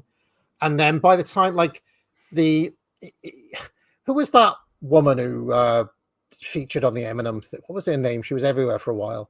Dido. She was very like milquetoast, kind of boring, kind of. Do you remember Dido? Remember Dido? Well, it can't be a serious question when addressed to me, because obviously, but yeah. So a figure like Dido would not have existed in 1985. True. Dido literally is of the moment of people getting IKEA kitchens and Tony Blair's Britain and just fucking boring managerialism kind of. Yeah. Is it like, I mean, you mentioned David Gray earlier on, right? I haven't got anything against David Gray, but it's like, it's weird. It's like, okay, we're hitting this kind of little boring little moment here in the late 90s, and all of a sudden the music kind of reflects the mood. Yeah, and you had the Lighthouse family, although I kind of like them. Yeah, but the Lighthouse family. Dido was almost just, if you tried to design the most boring pop singer in a lab, it would have been Dido. It was unbelievably bland. And actually, her best song is Stan, because it's the verse from Thank You, but Thank You is actually crap because the chorus isn't very good. So yeah, even her best song is actually an Eminem sample. Dido's best work was as a singer on Faithless's first album. She's one of their sisters, and she sings quite nicely. Yeah, a couple of the tracks on Reverence by Faithless. But yeah, I don't dispute like what Curtis says, like that there was a change in mood. Like, I mean, by all means, reference 80s entertainment, because there's a palpable exuberance in 80s. I mean, that's one of the things we all love about it, right? In the movies, the music, all sorts. There was a certain pizzazz. But also, that you can't recreate. It's even deeper, right? There is an underlying, dare I say, without trying to sound too much like Dickie Spencer, there's an underlying Nietzscheanism in a lot of 80s stuff. Right? Go and watch The Breakfast Club again. Right? Even something as innocuous as that, you're just thrust with the competition. Some people are just better than other people. There are winners in life and there are fucking losers in life. You know, like Donald Trump's whole worldview is there. It's all there. Do you know what I mean? And the figure of Arnold Schwarzenegger seems to epitomise the 80s as well, right? And somehow. You know, he's like a champion. He's like a guy who strove for glory and took it from somewhere obscure. You know. I mean, we're sort of running up to it with this sequence because I'll talk a little bit about this. There's a sort of culture theory moment coming up after this sequence that I was talking about. But to reference Nietzsche there, as AA does, it sort of entails also that you're going to be referencing The Last Man, which is kind of what's coming at this point. So are we saying that David Gray is the last man, though, Simon? No. Dido was the... And then the last man is actually Dido in IKEA. He's just another of the dancing puppets that the last man Or a figure like... I always remember Mark Commode called the actress Keira Knightley IKEA Knightley. But it was kind of like... Go and watch Bend It Like Beckham. Have you ever watched that movie? Bend It Like Beckham. It's just tame and tepid and everything. In a way, though, that blandness was an extraordinary privilege, and it came from a society that was stable and prosperous. Isn't it actually a great thing that it's a great achievement, that kind of blandness? Wouldn't you say, like, in the 90s, there was still good... I'm getting really sort of vague and subjective here, but there was still good entertainment without that pussification, without that wimpification, you know? Whereas Chris Martin, Dido, David Gray, these are like Blairite music sort of thing. Like, but all of those early. I'm really talking about the early 2000s. The early 2000s is what I'm talking about. The early 2000s is an ersatz 90s where nothing really changes except it gets a bit lamer. Yeah, it gets lamer, distinctly lamer. Yeah, like the Strokes. When the Strokes arrived, I was like, "This is crap. That is crap. This is crap." Like, I was like, "This is it." Oh no! Did you see what I did? Yes, I saw it. Oh, I'm wasted on this show. No, I got it. It's the name of their album. It was brilliant. But Nick's like, I got it, but I'm a professional comedian, so I can't laugh. Terrible joke. I can't load. I can't laugh. It's an obvious gag. That's a compliment for me, just that I got it. But I can't physically laugh. Go on. Come on, I want to get to Saddam. We're 2 hours in. We're not going to get to Saddam. I'm going to have to change the title. I've never paused it, though, so the listeners can't shout at me. I've never actually paused it. Not once. My goal is to not pause once this whole time. Imagining the very worst that might happen.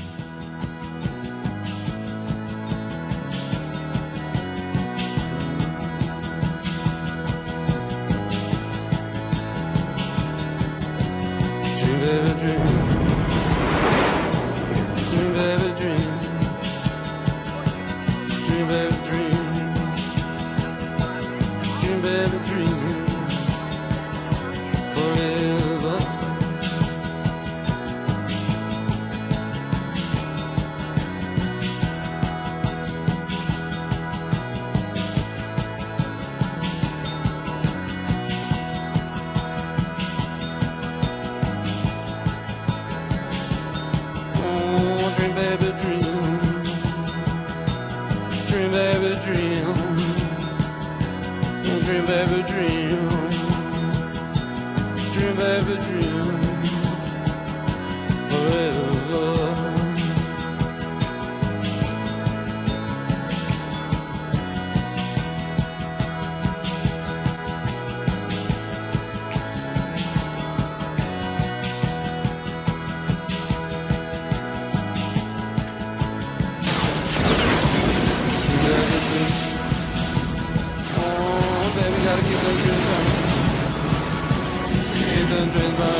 Couldn't handle it anymore, Horace. Here we are. No, like Independence Day was all right when I was a teenager. Godzilla was dreadful even when I was a teenager. But I think he's also included a bit of The Day After Tomorrow. That film is a crime. That is an abysmal film. 0 out of 10. 0. Flat 0. Can I just say something though, right? When I first saw this, and I think if anybody remembers anything from Hypernormalization, it's this sequence, right?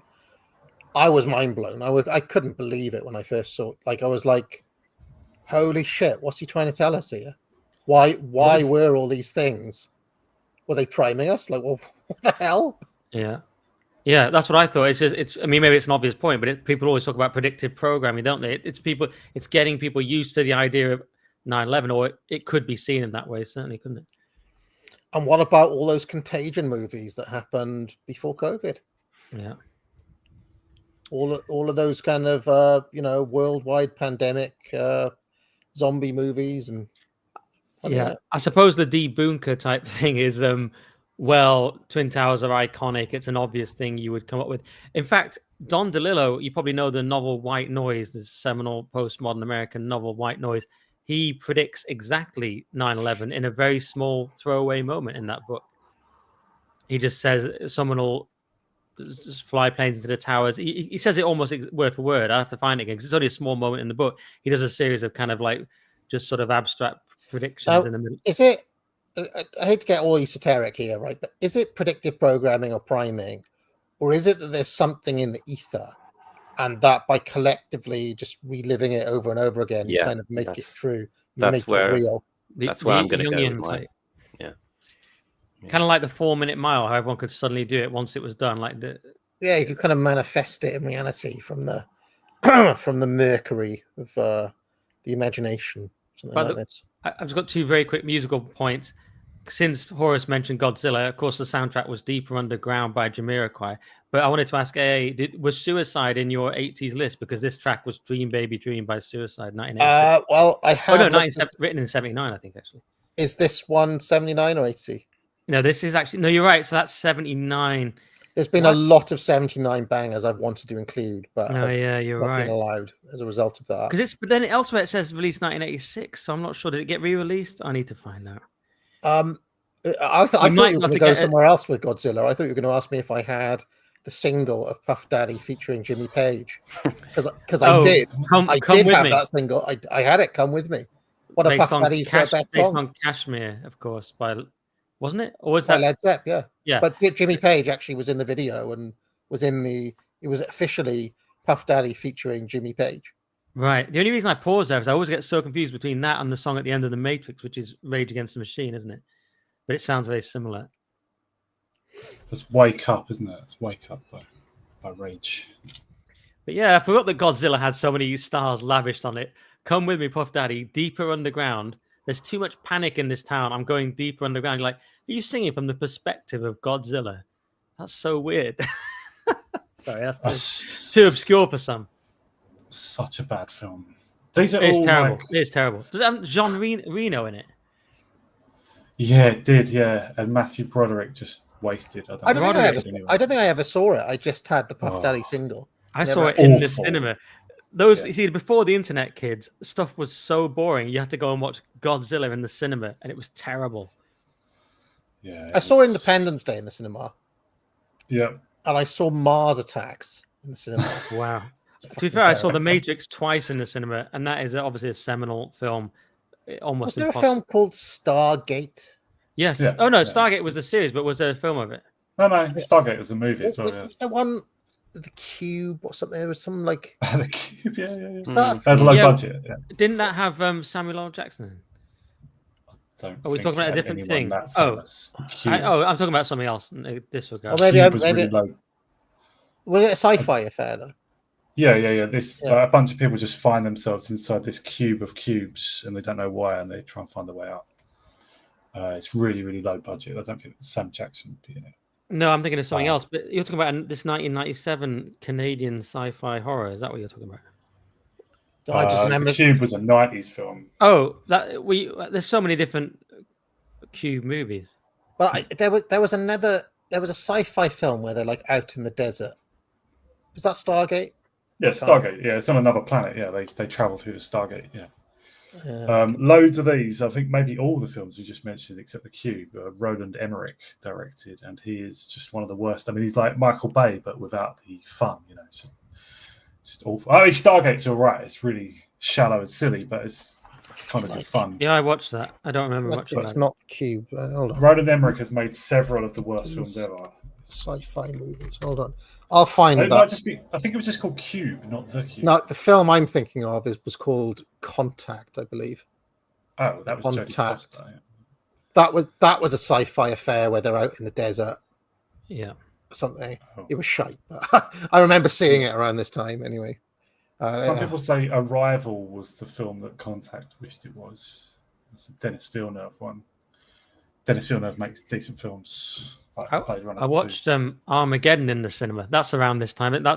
Is it even shown in? It must be. Is it shown in this montage? I zoned out. It is. I can't remember. Yeah, it is. Yeah. It's Michael Bay, right? It's, it's Bruce pretty Willis has to save the world by being a construction worker. I feel like the Samuel L. Jackson one. When I said Cube, I think it was Sphere.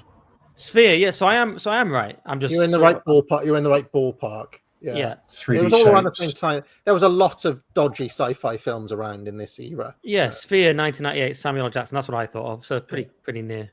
So you had Sphere, you had Cube, and you had Stargate, which you just called Pyramid. So you just got 3D shapes theme. But probably the best of those movies was Event Horizon. Too scary for me. Sam Neill. Yeah. Yeah, and Lawrence Fishburne, wasn't it? That's right. Of course, you had Jurassic Park in that era as well with Sam Neill, and I did watch that in the cinema. That is obviously, just because we were saying this was a rubbish era, that is obviously a seminal. Oh, it's 1993. Okay, much earlier. Sorry. Here's a test for you. Simon, you like John Carpenter music. Do you like John Carpenter movies as well? Some of them, yeah. Yeah. Have you seen, probably not, because nobody's seen it, and John Carpenter says it was shit, but have you seen, what was it? Memoirs of an Invisible Man? No. I heard that. I quite like it.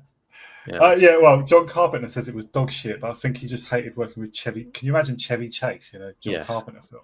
I wouldn't want to, but I think it's all right. I saw that at the cinema, and it's quite funny, but it's not really what you imagine a John Carpenter film to be. I watched Big Trouble in Little China over and over again when I was a kid. Fucking loved it. And it's about Mortal Kombat was out, so it was like it was an actual Raiden. Obviously, it wasn't Raiden, but he looked. You remember Lightning? Remember the three guys with the things on their heads? Yeah. Big Trouble in Little China. I don't want to get into another Nick-style nostalgic digression, but just because you've said Mortal Kombat, I just want to quickly say when that came out on the arcades, it was something we'd never seen before. It completely blew our mind. I know the purist prefers Street Fighter 2 for the gameplay, but when Mortal Kombat came out, you'd never seen anything like it. It was the most exciting possible thing. Just watching it, even if you didn't even play, even if you just watched someone and play it had a lot of cool, like that, excellent. Come here, and fatality. Cool. Yeah, unbelievable. Cool. Yeah. We'd never seen the digitized characters before. And all the controversy about the blood. The Super Nintendo one came out with grey blood. I remember that. Oh, yeah. And there was an April Fool's in one of the magazines, and I actually fell for this. Right, it said if you get a 2p piece or a 1p piece and sellotape it to the back of the cartridge, you'll get blood in it. and I did it, and I was like, "Where's the fucking blood then?" And they were like, "Next, like you had to wait the whole month." And they were like, "Haha, how'd you? That was an April Fool's." You know, I actually think I remember millions of kids put in one sellotape in 1p pieces to their Mortal Kombat cartridge. Anyway, let's carry on. I tell you, another director I kind of John Carpenter adjacent, I would say, is John Landis.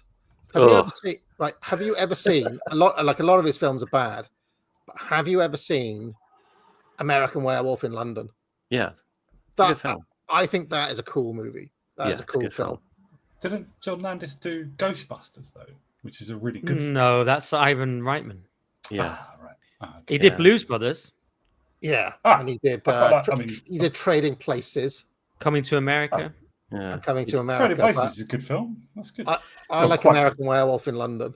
So yeah, I've sort of got a black mark against him, despite the fact American Werewolf in London, because of how he screwed up on the Twilight Zone and ended up getting Vic Morrow killed on the set, and those kids as well. He just didn't give us stuff about the safety of anybody. He should have been sent to prison for it. I didn't even know about that. So. It's a Twilight Zone film. It's sort of early 80s. They did sort of compilation film of Twilight Zone stories, and there was a sequence in it with Vic Morrow, who plays a guy he's obviously tagged as, he's a racist, and his Twilight Zone is to go into this sort of dream state or hallucination, alternate reality, where he gets taught lessons about racism and being oppressed, and he goes to Nazi Germany, and there's a sequence where he goes to Vietnam. And when they filmed it, they had like a Vietnamese village, and he rescues these Vietnamese kids because they're being shot at by by American troops. And when they filmed it, he had to grab these kids and run them across a shallow river to the other side to get away from this village that's being attacked. And Landis had a guy flying a Huey helicopter just over the top of them while all these explosions were going off. And Vic Morrow's got these two kids under his arm, this sort of 8 years old, 6 years old boy and a girl. And with the explosions going off, there was a big mortar that went off, and it blasted the tail rotor, which sent the helicopter into a spin, and then it also delaminated the blades of the helicopter. So it started just crashing. It crashed on top of them, and it decapitated Vic Morrow and one of the kids, and crushed the other one under the skids. And it was just because Landis was saying more explosions, and it was just completely unsafe to work. And I didn't know that. Wow. Horrendous accident. Yeah. Presumably he apologized for it. Sort of, people felt he was kind of not really very sincere. He was a kind of screamer and a shouter on film sets, apparently. And he sort of said things that was like, he sort of, this helicopter, you can see it's horrible footage, sort of crashes into this river, and the blades sort of spin round, and it catches Morrow and the kids, and you don't quite see them being decapitated, but it's horrific. And he sort of said, oh well, that's a wrap, and then there's some things he said afterwards where it just seemed like he was very casual about what had happened.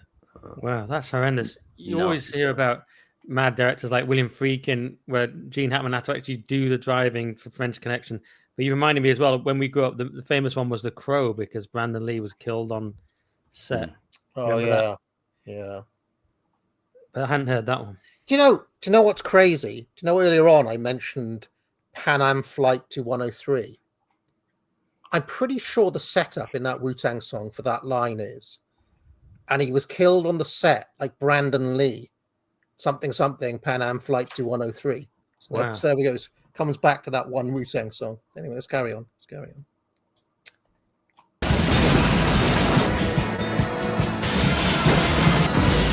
Why you keep that flame burning? Now you gotta keep that flame burning forever, baby.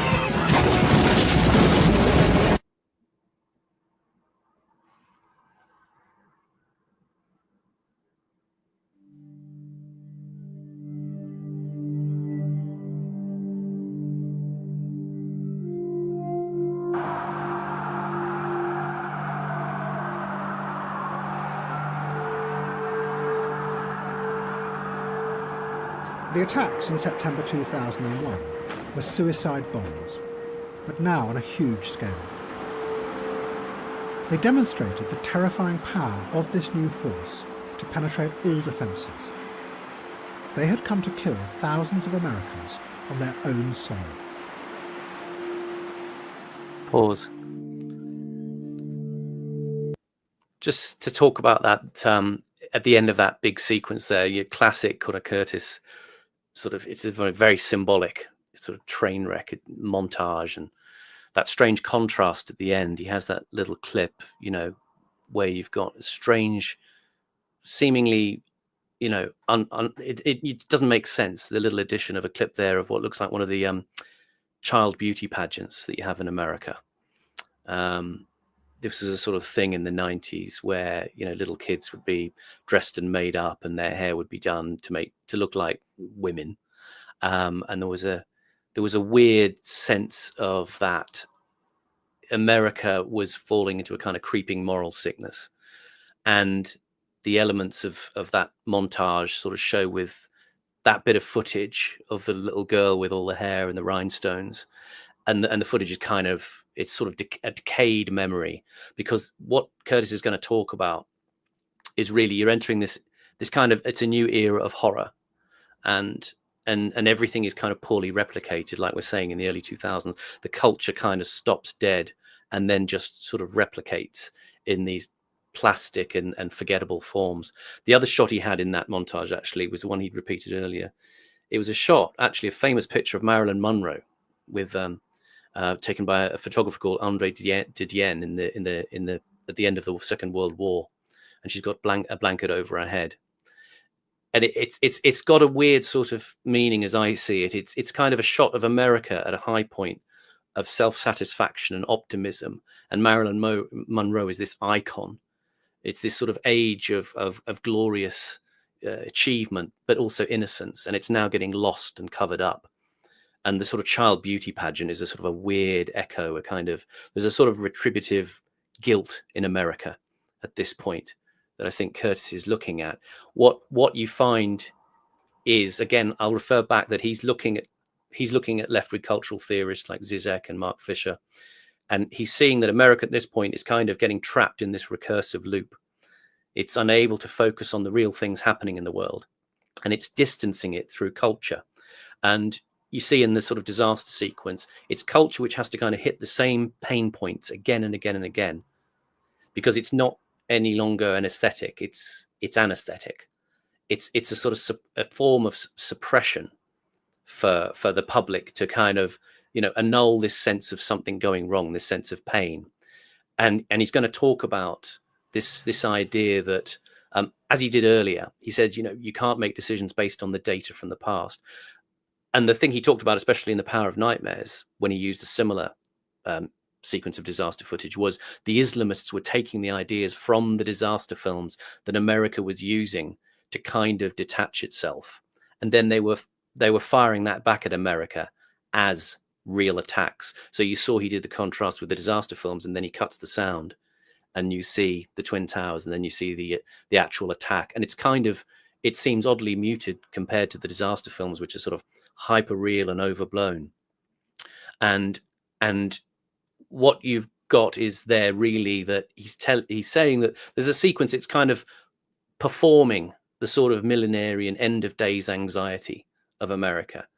But at the same time, it's using a phenomenon that's identified in cultural theory called interpassivity. And this is an idea about experience or enjoyment being delegated to other cultural objects or phenomena. And it's a way of disengaging and keeping a distance. And you notice it in very stark forms in culture, where there's this detachment and a reallocation of the experience of culture to something else. And there are classic basic examples that, we have things like video recorders that watch programs for you that you probably don't watch later on anyway. Or you have comedy series where there's canned laughter, which they kind of do the work of expressing your amusement without you having to be there. In this idea of the interpassive in American culture is a very strong thing that even goes back to, when Khrushchev came over in the 50s to the sort of, they had like a American National Exhibition. It was like the World's Fair kind of thing. I should say, sorry, it was Nixon who went over to Moscow for that American National Exhibition in the 50s. And he had a famous thing called the kitchen debate with Khrushchev, where they were looking at all the American labor-saving devices that have been made for the kitchen, all these things which do things for you, which delegate your experience. And Khrushchev makes a joke about, wow, it's amazing, all this American technology that does all this stuff for you. Do you have a machine that actually puts the food in your mouth and eats it for you? Yeah. So it's this idea of outsourcing your experience into these kind of deadened forms. And that's part of what you're seeing with the disaster movie footage there. There's a famous example about this idea of interpassivity that Mark Fisher talks about in Capitalist Realism, which is, again, this book which has got a great influence on Curtis. And he talks about, have you seen this film Wall-E, about this little robot? Yes. It's this idea with this particular film that basically the Earth is a kind of a dump. It's kind of been messed up. The environment's been destroyed. It's full of litter. It's horrible. And all the people are kind of these, fat blobs who literally drink the slop. You know, they're kind of wheeled around in electric sort of wheelchair things, and they're moved. They off can't the even planet. walk, can they? They've lost the ability to walk. Yeah. They are the last men, you know, and you've got this little robot Wall-E who's there cleaning up, you know, the garbage strewn remnants of the earth. And Fisher talks about this film Wall-E. This exemplifies this form of interpassivity, because what this does is it says the film performs our anti-capitalism for us, because the idea in the film is it's the capitalist corporation that's made a mess of the world. And he says the film performs our anti-capitalism for us, but it allows us to continue to consume with impunity. So the idea is that the interpassive is this thing where, as they say, it outsources it's a sort of psychic transfer of all the kind of pain or trauma of living into a kind of less demanding form, which is the disaster movie in this case. It's this use of culture as a distancing mechanism, and that's kind of what I think Curtis is referring to here. So was Mark Fisher saying that was bad about Wall-E, like that it's like lulling you into... It was basically saying that it's like AA's theory of containment. You know, capitalism offers its own rebellion back to you. It's a product of capitalism, the film, and it gives you the anti-capitalist feeling. So you can kind of, you know, I think Ferro was saying something yesterday about, you know, the way that the flagging phenomenon, that kind of outsources your desire for populist rebellion. It plays it out for you. You don't have to be part of it, but you can watch it and enjoy it without having to do it. And this is kind of a feeling of the modern age that he's trying to identify. I watched Wall-E and then I read some things about it, but I just took it. I'm very sort of face value when I watch movies, at least the first time, and I just took it as a really charming romance between two robots. Of course.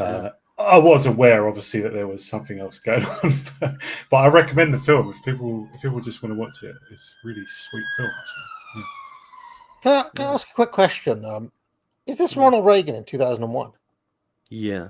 No. This is This is Curtis referring back, you know, to 20 years earlier, and you know Reagan there retreating from us. Right. He was still alive, wasn't he? You don't think of Ronald Reagan in 2001, but he was still alive. Yeah. Right? He died in like 2005 or 6. 2004. Yeah. Did he make an appearance after 9/11? I don't remember him being around at all. Well, he had Alzheimer's, didn't he, or dementia? Right. Yeah. He deliberately started not appearing in public because he was embarrassed about forgetfulness and stuff, wasn't he? He stopped being any sort of public figure in the 90s, right? Because he didn't want to be seen. Didn't stop Joe Biden, did it? It's the embarrassing opposite. Both Thatcher and Reagan got Alzheimer's. Yeah. What are the odds of that? Okay. All right. Fascinating discussion, by the way. We could probably talk a lot. That film Wall-E is actually really I've never forgotten watching it. It actually is quite powerful in a strange way, that film, even though it's like a kid's Pixar movie or whatever. But it is literally slop world, isn't it? Yeah, it's like I often think about those blob creatures when I'm walking around Tesco's and things like that. Sainsbury's. All right. This. I don't think we're going to get to Saddam, are we? We're not going to get there. We might. Let's just get to see his face. Okay, let's see what happens here. 20 years before, President Reagan had been confronted by the first suicide bombers.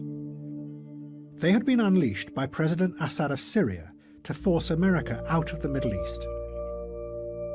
But rather than confront the complexity of Syria and Israel and the Palestinian problem, America had retreated and left Syria and suicide bombing to fester and mutate.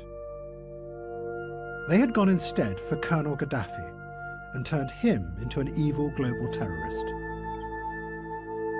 But in the process, this changed the way people saw and understood terrorism.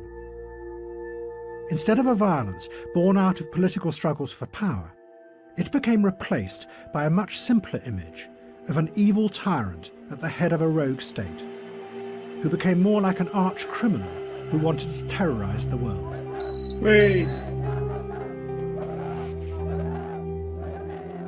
We got there. We actually got there. All the politics and power dropped away. The problem was just them and their evil personalities. That is a great shot of Saddam, by the way. Where Curtis found this, I don't know. It's just a great shot. So everything is reduced to the movie villain, is what he's talking about. So, and I really can't believe that that's something that came, in the 90s or 2000s. That started with one Adolf Hitler, didn't it, surely? I think he's talking about where it exists as a cultural emphasis. Okay. That's a bit of a, Fisher-Curtis term, though. What? Well, I think he's just charting this particular period. He's talked about, he's setting it up for the sort of end of the documentary where he's talking about the way that, cyberspace becomes this diffusion of political energy. And also and politics itself is reduced to a kind of stuff on a screen. This is the next Gaddafi, right? I mean, remember all the way back 3 episodes ago, there was Gaddafi in this, wasn't there? And Curtis is setting up. Curtis is showing how Saddam is set up as the next Gaddafi. I think is where this is going, isn't it, Simon? And then he returns to Gaddafi again after as well, right? Yeah. And Gaddafi comes back as a babyface after his heel turn. Yeah.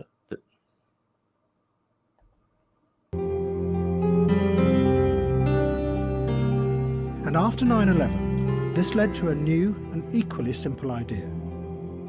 That if only you could remove these tyrannical figures, then the grateful people of their country would transform naturally into a democracy, because they would be free of the evil. We owe it to the future of civilization not to allow... Sorry to interrupt again, but do you believe that the neocons actually believe that? Or was that just a line to justify it and actually they were up to something else? Genuine question. Always the latter with them. Absolutely, definitely the latter. The cliche at the time was it was about oil, wasn't it? And on all the anti-war marches, it was no war for oil. That was the cliche. Yeah, that's why I didn't go on any of those marches, because it was so dumb. I was against the war, but not because of that. Yeah, I did go, and not because of the oil, but I did go because I was against the war. And I was at the famous one in London with the huge amount of people when Blair completely ignored it and made a generation apathetic. All of that was arranged by the Stop the War Coalition, wasn't it? Who is the same people as the Socialist Workers' Party, largely, as combined with various Islamic groups. Same people who make the placards, same people who founded Stand Up to Racism and all that. I was pro the Iraq War at the time. Yeah, me too. So I felt. Yeah. You're both heels. I was pro the Iraq War. Loved Blair even then. On pure, well, it wasn't pure contrarian grounds, but when I saw them in the common room giving out sandwiches to go to they were like, "Oh, you can come and get a free lunch if you come to the anti-war march." And I was thinking, and I read a book by Robert Kagan called Of Paradise and Power, and I was into Machiavelli even back then. I was into The Prince, and I could see the Machiavellian logic of it. So I was kind of I talked myself into being pro Iraq War on Machiavellian grounds. That's impressive. Back then, yeah. Very on brand. I was go on, sorry. Well, just the Kagans are the neocons. They epitomize. Yeah, I mean, I didn't know at the time that this was the neocon. I just kind of read it out of interest, and I kind of never even now there are arguments that he makes in that book that are kind of true. I remember he always said that Europeans get to live in postmodern paradise, but the rest of the world is still complete realpolitik. So America doesn't get to enjoy postmodern paradise the same as the Europeans. The Europeans don't have to worry about war. They get to hang out in cafes. They don't have to worry about anything. But also, if we want to bomb Iraq, shut the fuck up. That was basically the argument. I was like, I kind of I could see the in 2001, 18-year-old me, I could kind of see it, Still quite solid. He mentions WMDs in a minute, but I don't want to ever pause, so I'm just going to quickly say it now. Is the thing I was proud about? I wasn't as advanced as you, but I always knew WMDs was bollocks, just with my bullshit filter. My dad believed in it. That's why I was against the war. It's like, you're lying to me, so I'm against you. You're clearly lying about that Yeah. that central claim. So no. The world. Why did you support the war? Sorry, but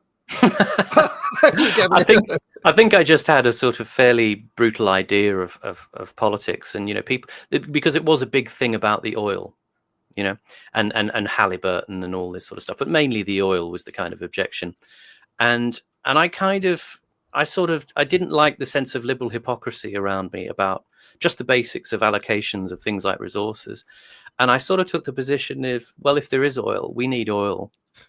You're Let's like just war take for it. oil instead of no war for oil. You're like, we need that oil. I get what he's coming from. There was also this sense as well that it's hard to get your mind back into that moment, but you just had this idea that like the government kind of knew what they were doing. I had this idea that Blair's got whatever the reason Blair's got, he's probably got a good reason for it. So it's kind of like probably reasons we're not privy to, but in the interest, like obviously they're protecting some of our interests somewhere. That was kind of like the idea I had back then, The other idea people had though was it was his religious crusade alongside Bush, right? And another idea they had was he was just sucking up to America. These were all ideas flying around. Yeah, there was always cartoons of him as a poodle walking along with George Bush, wasn't there? Yeah, but others thought it was a genuine shared Christian conviction. Yeah, and people also said it was Bush getting vengeance for some bollocks. There's an essay by Christopher Hitchens that I've never forgotten called Tony Blair Neocon, where he basically outlines how Blair was actually more hardcore than Bush and talked Bush into loads of stuff even beforehand. Like he was hot off Kosovo, Blair was. So he already got a taste for it. So he was like all in on Afghanistan and all in on Iraq, even before Bush was sold, according to Christopher Hitchens. And I remember, I'm sure I mentioned this before, a couple of years later at the Oxford Union, Hans Blix was giving a talk. Do you remember Hans Blix, the weapons inspector? Yeah. And Hans Blix basically repeated, like, yeah, of all the people, Blair was the most hard. Like, Blair was just all in. Like, he wouldn't have any other. He wouldn't have it any other way, basically. So it's like Bain and that annoying chick. You think Bain's the real enemy. You think Bain is Bush, but it turns out it's Blair who's the girl who's behind it all. Yeah, and even to this day, in interviews and things, Blair will not apologize or back down. Like he's actually maximalist. He's like, we should never have pulled out of Afghanistan. Should have finished the job. Should have, like, he is very neocon when it comes to those sorts of things. And who was the leader of the war party in Britain, if not Blair? Like, he converted everyone else. Everyone in Britain who was for the war was because of Blair. Like, what was convinced he was the instigator in the whole. Yeah, country. I mean, it all goes back to that guy they worship in the Labour Party, not Nye Bevan, the other one, Ernst Bevan. Oh. It's like there's a faction of the Labour of New Labour that love that kind of like that idea of the patriotic pro-war Labour Party, and Blair was all in on that. That was his whole idea. So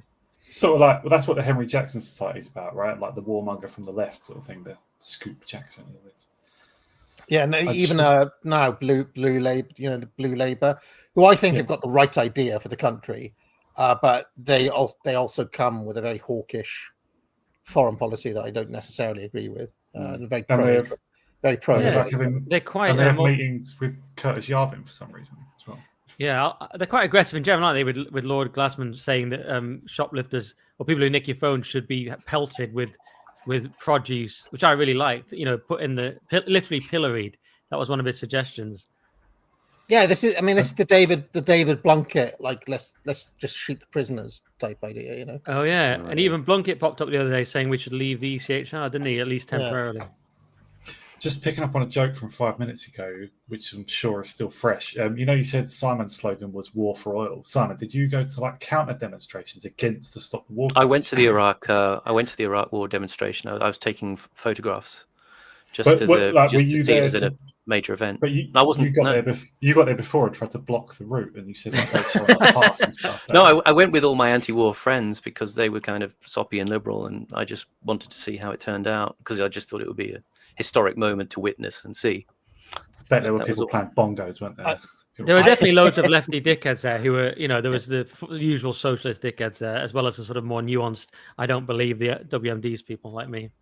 Legends. I did actually go to an academic symposium on Kagan's Paradise and Power book, like Machiavellian politics and so on. Can't remember exactly where that was, somewhere in London, in Bloomsbury. But I did go down there for that. That was the only war event I went to. And I will just say I fully recant all my pro-war positions now. I was younger and stupider. No, you should double down like Blair. Don't be a pussy. Double down. No. Yes, Simon, you were just doing what you thought was right. You were. Well, I just had this view that we were, carnivorous societies, and if we wanted something, we just had to take it. Finish the job. Like that now. Yeah. Worst leaders to develop and deploy and therefore blackmail freed-loving countries with the world's worst weapons. We know they've already got chemical and biological weapons there. We know that they're certainly doing their best to acquire nuclear weapons technology. If we allow them to do that and do nothing about it... Now, as an avid watcher of Alistair Campbell still, their line is still on this. Both Campbell and Blair maintain to this day, we didn't lie, we didn't deliberately mislead the public, we genuinely believe what we were told, so therefore it wasn't a lie. Yeah, that's the line. They still use that now, and if you try to argue, Alistair Campbell will sue you. Like he has sued multiple people claiming that he lied or used the sex step dossier or whatever. So that's just something like they still maintain to this day. You know what? They're absolutely right to use that line. Another sort of 90s, early 2000s hero used that defense. Shaggy, it wasn't me. Do you remember?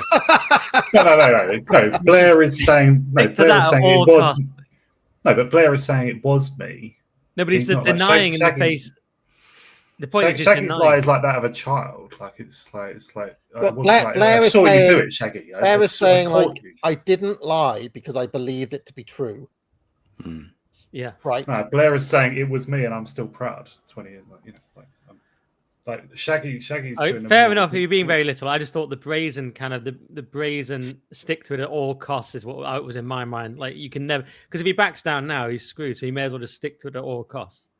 That song getting to #1 was another sign that music had gone badly wrong. Like that was a particularly bad #1. They got worse after, but I knew that was the funeral toll of music. Like that was. Have you ever seen the Alistair Campbell Tony Blair interview? Yes. Where Campbell keeps on saying like sometimes I had bad dreams about Iraq and stuff like that. Yeah, and Blair mocks him as a kind of pussy. Blair's like, what? And it's like, don't you ever dream, Tony? He's like, no. So, and then he keeps he goes back to it like 4 or 5, and he's like, drop the dream stuff. I'm not going to go there.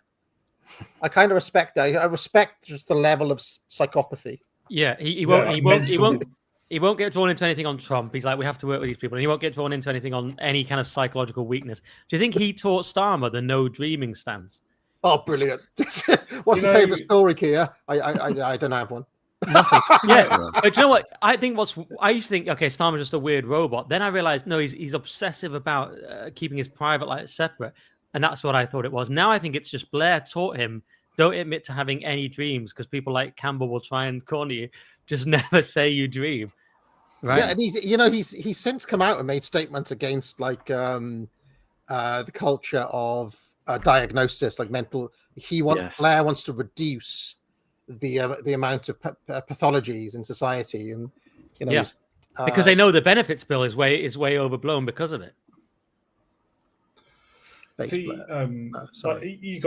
You guys have seen The Thick of It, right? Yeah.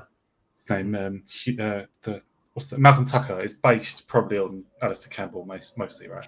Mm-hmm. And he says, like, I think it's the very first episode of the whole thing. He says to the minister, like, sorry about the background noise. like he has a friend who just goes and has affairs whenever he wants on weekends, and then he can compartmentalize it like it never happened in his mind. That's what these guys can do. That is what psychos do, right? They can literally just say, I've got two minds or something, and I just exist in whichever one suits me at the time, right? I'm the husband who didn't have an affair. I did not have an affair. And in the other life and another time I did, and I enjoyed it. You know, and they can just do that. Like normal people wouldn't do that. We're all probably capable, but it wouldn't occur to us to do that. By the way, I didn't mean the benefits bill. I just meant, that's a good point, Horace, but I meant spending. They've realized spending is way out of control. So you get these articles every now and then, all these things, anxiety and not proper mental health things. That's what I meant there. But anyway, sorry. Alistair Campbell likes to go on about his mental health problems. Yes, that's the flaw, whereas Blair and Starmer are trying to be consistent on it. But you're right, Campbell goes on about having depression all the time. You're like, is it depression or are you just a monster? Have you just done terrible things? Yes. Or both. Campbell has drifted to be like a kind of almost lol cowish level leftist, whereas Blair has gone the other way. You know? And he even is a conspiracy theorist, isn't he? Over the Trump assassination attempt, he was full on like, this didn't happen. Oh, look at his ear. His ear is fine. Kind of Alistair Campbell. Embarrassing for Blair. Alistair Campbell, perhaps rightly, by the way, has a conspiracy that the British media just put Farage on all the time for no reason. And I kind of like, he does have a point. Like, remember, Campbell was the director of communications, and he's like, why do they keep on giving Farage the headlines? Why is the media just run? They've only got 5 MPs. That should be Labour on there all the time. So, and I can see him pulling his hair out, but he has actually got a point. This is why I say, like, the regime kind of want Farage because they're pushing him a lot in the media. Arguably, that's been true before he even had 5 MPs. Arguably, that's been true for 10 years or more. Yeah, because he's always been the containment. Yeah. Right. Because we know that there were certain parties that were very successful, that were doing very well, that were far more out there. And Farage has himself boasted that he's the one that stops those parties doing well. Right, so therefore it makes sense. The BBC go, oh, it's better to have him on. So Campbell should welcome that, but leftists never seem to understand the value of centre-right containment. They don't get it. Yeah, that's an odd one. Yeah, why doesn't he take the extra step and go? Because Campbell and Blair want Labour to be the containment. They want Labour to be the vehicle. They don't want the right. They want the left to own all of this. If that makes any sense, but. So hopefully containment will eat itself. Yeah, maybe. I mean, the trouble is that Starmer has just been inept. He's just not been able to, like, he's had a few goes. The Island of Strangers speech, these posts that he makes every day about deportations, but it's like they also have moments of leftist stupidity, don't they? In the middle of and of course, Badenoch is doing nothing for them, and Farage is not managing to contain the right. He's dragging his feet. You know, he's slowly but he is being forced to adopt policies he doesn't want to. He doesn't want to have any deportation policy. Well, he announced this big deportation thing, and then today he's come out and said, "Oh, we're not going to do the women and children." So he's already cucking. Yeah, but he's losing his grip, though. He's like, that is not working. Even Reform is apparently losing membership. That is not working. The whole system is failing to contain at the minute. Yeah. Then I think later generations will consider us deeply irresponsible. Both Tony Blair and George Bush became possessed by the idea of ridding the world of satellite. Yeah, that didn't turn out true, did it, Tone? I think that later generations consider the decisions you made to be deeply irresponsible, don't they?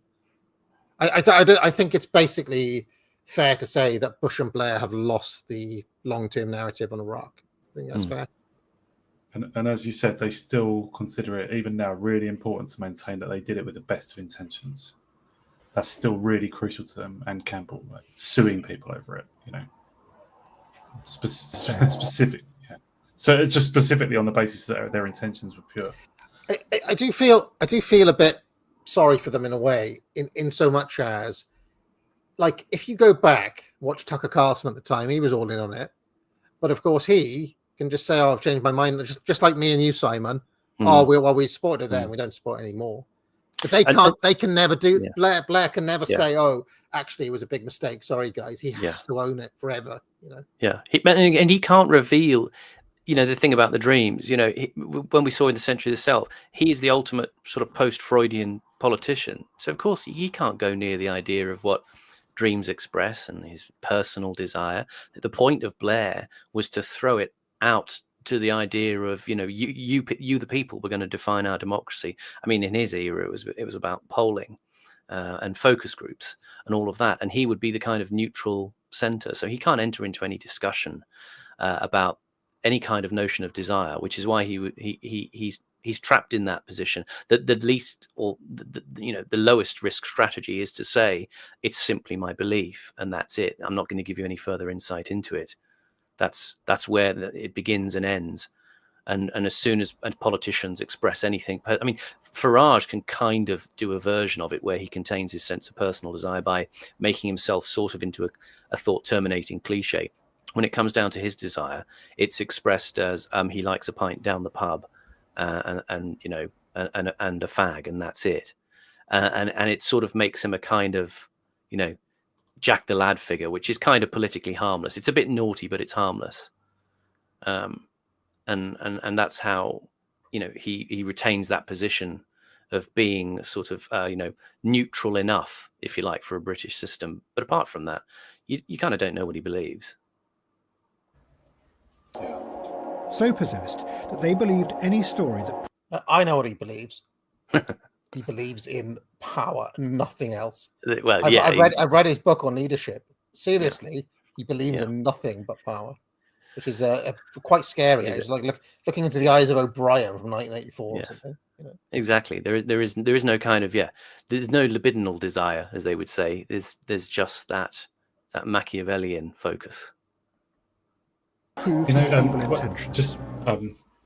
George W. Bush has apparently done a course, I think, on leadership. So I don't know how that matches up against any of your courses, AA. But it'd be interesting to take a look at George W. Bush's course, wouldn't it? Yeah. On the deepest law, maybe. And the line between reality and fiction became ever more blurred. In September 2002, the head of MI6 rushed to Downing Street to tell Blair excitedly that they had finally found the source that confirmed everything. The source, he said, had direct access to Saddam Hussein's chemical weapons program, which was making vast quantities of VX and sarin nerve agents. The nerve agents were being loaded into linked hollow glass spheres. But then someone in MI6 noticed that the detail the source was describing was identical to scenes in the 1996 movie The Rock. Starring Sean Connery and Nicolas Cage. Pause, please. Just want to give Curtis credit here. He hasn't changed that at all. I remember that story being in the newspaper, and it was simply planted. It was like, there's these globules of poison gas that if one of them breaks open and stuff, they were saying Saddam's got these stockpiles of this, and it was just this. It was just this. Do you know what's really funny is that even in this tiny little clip of The Rock, Nicolas Cage just did an immense piece of overacting opening that bottle. I want to watch that bit of overacting again. Go back. Watch Nicolas Cage open this bottle now. 2002, the head of MI6 rushed to Downing Street to tell Blair excitedly that they had finally found the source that confirmed everything. The source, he said, had direct access to Saddam Hussein's chemical weapons program, which was making vast quantities of VX and sarin nerve agents. The nerve agents were being loaded into linked hollow glass spheres. But then someone in MI6 noticed that the detail the source was describing was identical to scenes in the 1996 movie The Rock, starring Sean Connery and Nicolas Cage.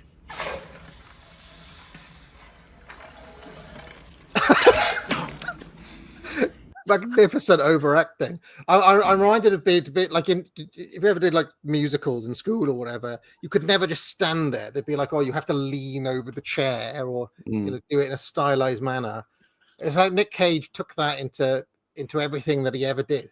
Really. And it's probably hard to do, isn't it? Subtle acting is hard, but I bet you what's harder is overacting, to be that big. It's like I told you another time, lying down on stage during stand-up is actually really hard to do. And it kind of reminds me of David Lynch, episode 3 of Twin Peaks, when he's trying to get, Richard Beamer to eat the baguette. And he's like, no, eat more. And he's like, but then you won't be able to hear the lines. He's like, exactly. So to go really big is actually quite hard. I mean, obviously it comes naturally to Nick, but it's funny probably quite hard because it's quite exposing, isn't it? The Rock directed, Nicolas Cage directed by Michael Bay, the biggest performance of all time. Yeah. He looked at Pacino and said, anything Al can do, I can do more of. Al's a pussy. And the What do you company's, got? It's like, wait for this. and the company's literally just called Hollywood Pictures as well. It's like half the slap.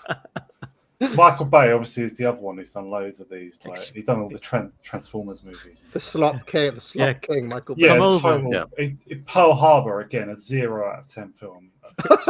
Imagine, it's terrible, isn't it? Michael Bay with Josh Hartnett. Can you imagine Michael Bay asks you over to the office? Oh, where is it? It's Exploding Helicopter Studios, part of Hollywood Pictures. It's like stupid. I just got images of this scene. Like they're on like take 7, and Michael Bay's like, no, go bigger, Nick. Go big. I want it big. Yeah. Really open that screw or whatever it is. Make it bigger. Why do you think I hired you? So the vampire ones is most overacted performance, isn't it, of all time? But anyway. Well, what about the remake of Wicker Man? That's fucking ridiculous. Oh, I haven't watched that. I have seen it. My God! I mean, if you want to see a big Nicolas Cage performance, the remake of Wicker Man is ridiculous. Which I own that 3 times, by the way, because I went to a like a quiz, like a nerd quiz, and the prize was like a Den of Geek. Me and some of my friends went to this quiz, and the prize was copies of Nicolas Cage Wicker Man.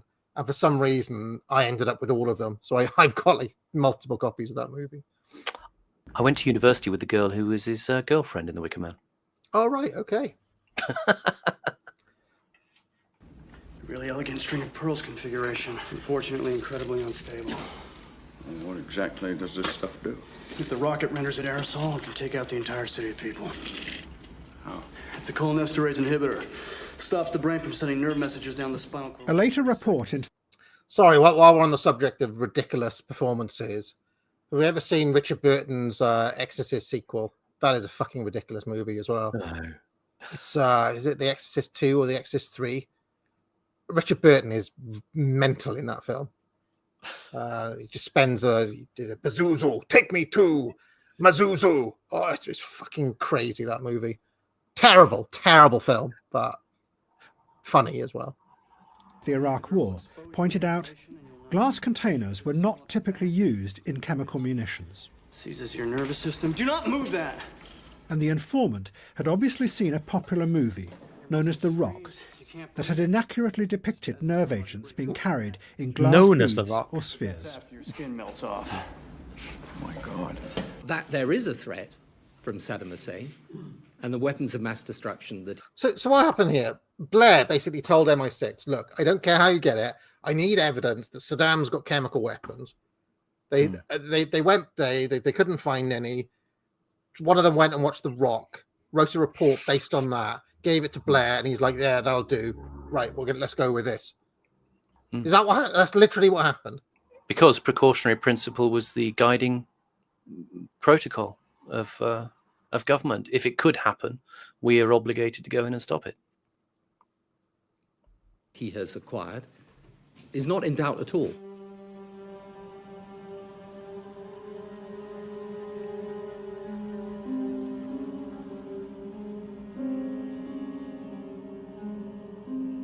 Hafez al-Assad had died in 2000.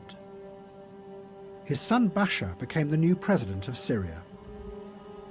But he couldn't escape the inexorable logic of what his father had started. 20 years before, his father had sent Shiite suicide bombers to attack the Americans in Lebanon. Now, as America and Britain invaded Iraq, Bashar decided that he would copy his father. But what he was about to let loose would tear the Arab world apart, and then come back to try to destroy him.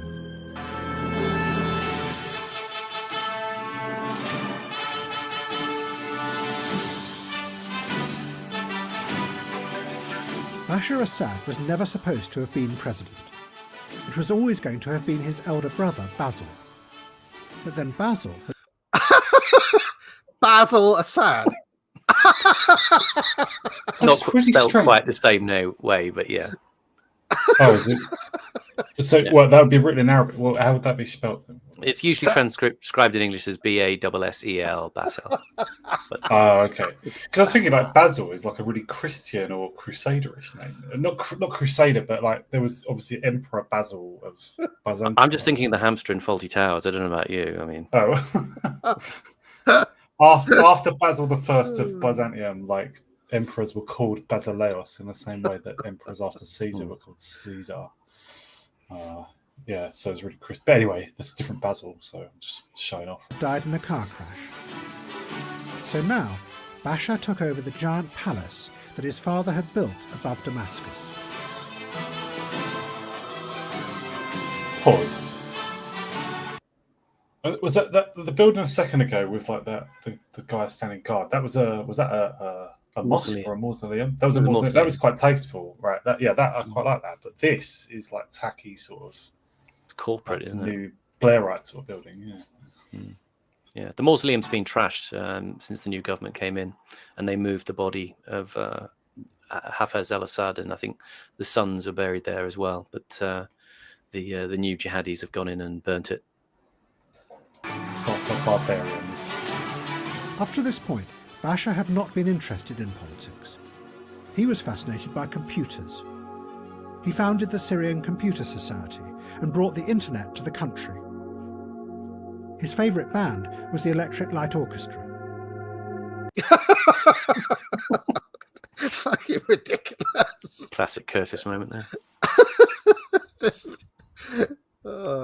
Assad listening to Mr. Blue Sky in his office. But now he was president. And he set out to attack America.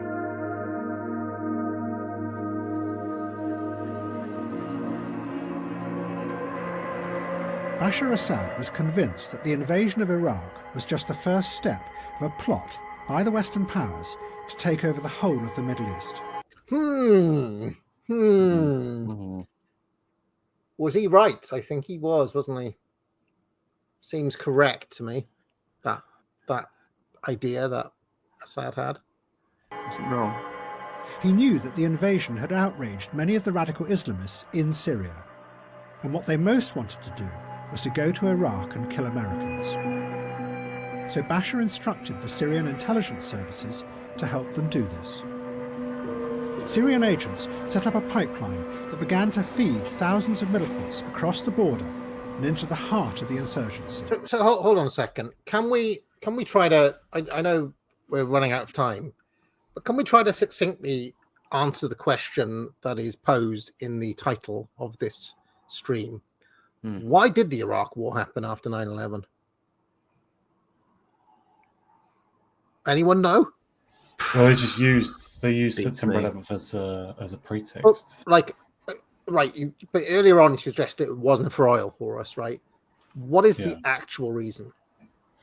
I've never been able to fully figure that out. I don't see what the neocon interest is in Afghanistan specifically, or some of the other countries. I can see how, like Saddam Hussein, the Assads, they were definitely enemies of Israel, so that makes sense. But I don't get the whole picture. Why are they after everything? I mean, is it just because they just see chaos as opportunity? That's still a bit vague, but no, beats me. I wonder if Saddam turned against Israel. He was already against Israel, right? Because didn't he fire rockets into Israel during the first Gulf War and said loads of things against them over the years and stuff as well? I think he may have even launched a few scuds at Israel during the second Gulf War. I seem to remember that towards the end of his life, he started to get a bit more kind of like religious, Saddam, as well. He started like quoting from the Quran and stuff, which had not usually been part of his brand. But he started to get more... like how Stalin sort of allowed Christianity to come back during the Second World War, right? I think late Saddam got a bit philosophical. But, can I just go on? Go on, Ernie. No, it's an admin thing because everyone's ignoring my private chat, so I'm gonna have to say, not everyone. Is there a natural pause soon? Because I've got to do my other podcast, and that's got loads of prep. I reckon we should stop here.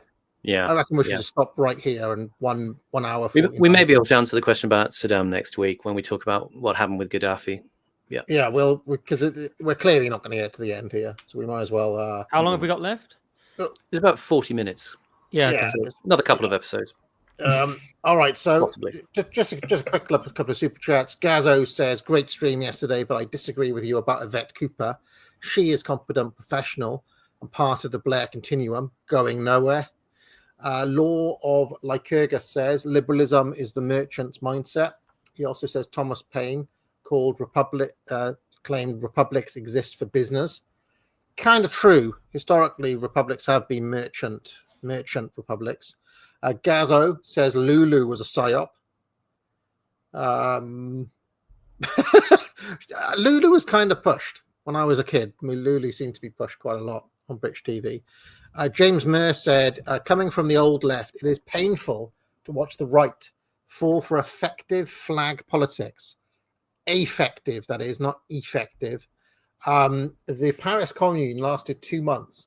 Power requires Bolshevik organization and discipline aimed at the state. Well, no arguments from me there. Gaz O says, put a cushion under the microphone. Pietro says, ever seen BB's old political adverts? Weird stuff. I noticed there was a kind of music sting, and like where they were singing Netanyahu, almost like a Toys R Us advert, which kind of interested me. I assume that is like a massive hit in evangelical American circles. They play it at church probably. James Murr says, Nick is wrong. Early noughties football over 90s football any day. Oh, I didn't mention the football. I was talking about more about the music, but both are good. Both are good in those. But 90s, it was United's era, but then early 2000s kind of was as well. So it's all good with me. I would say the Premiership peaked when it was Mourinho, Ferguson, and Wenger. That whole kind of the Invincibles and that was probably the best in terms of the actual football. Yeah.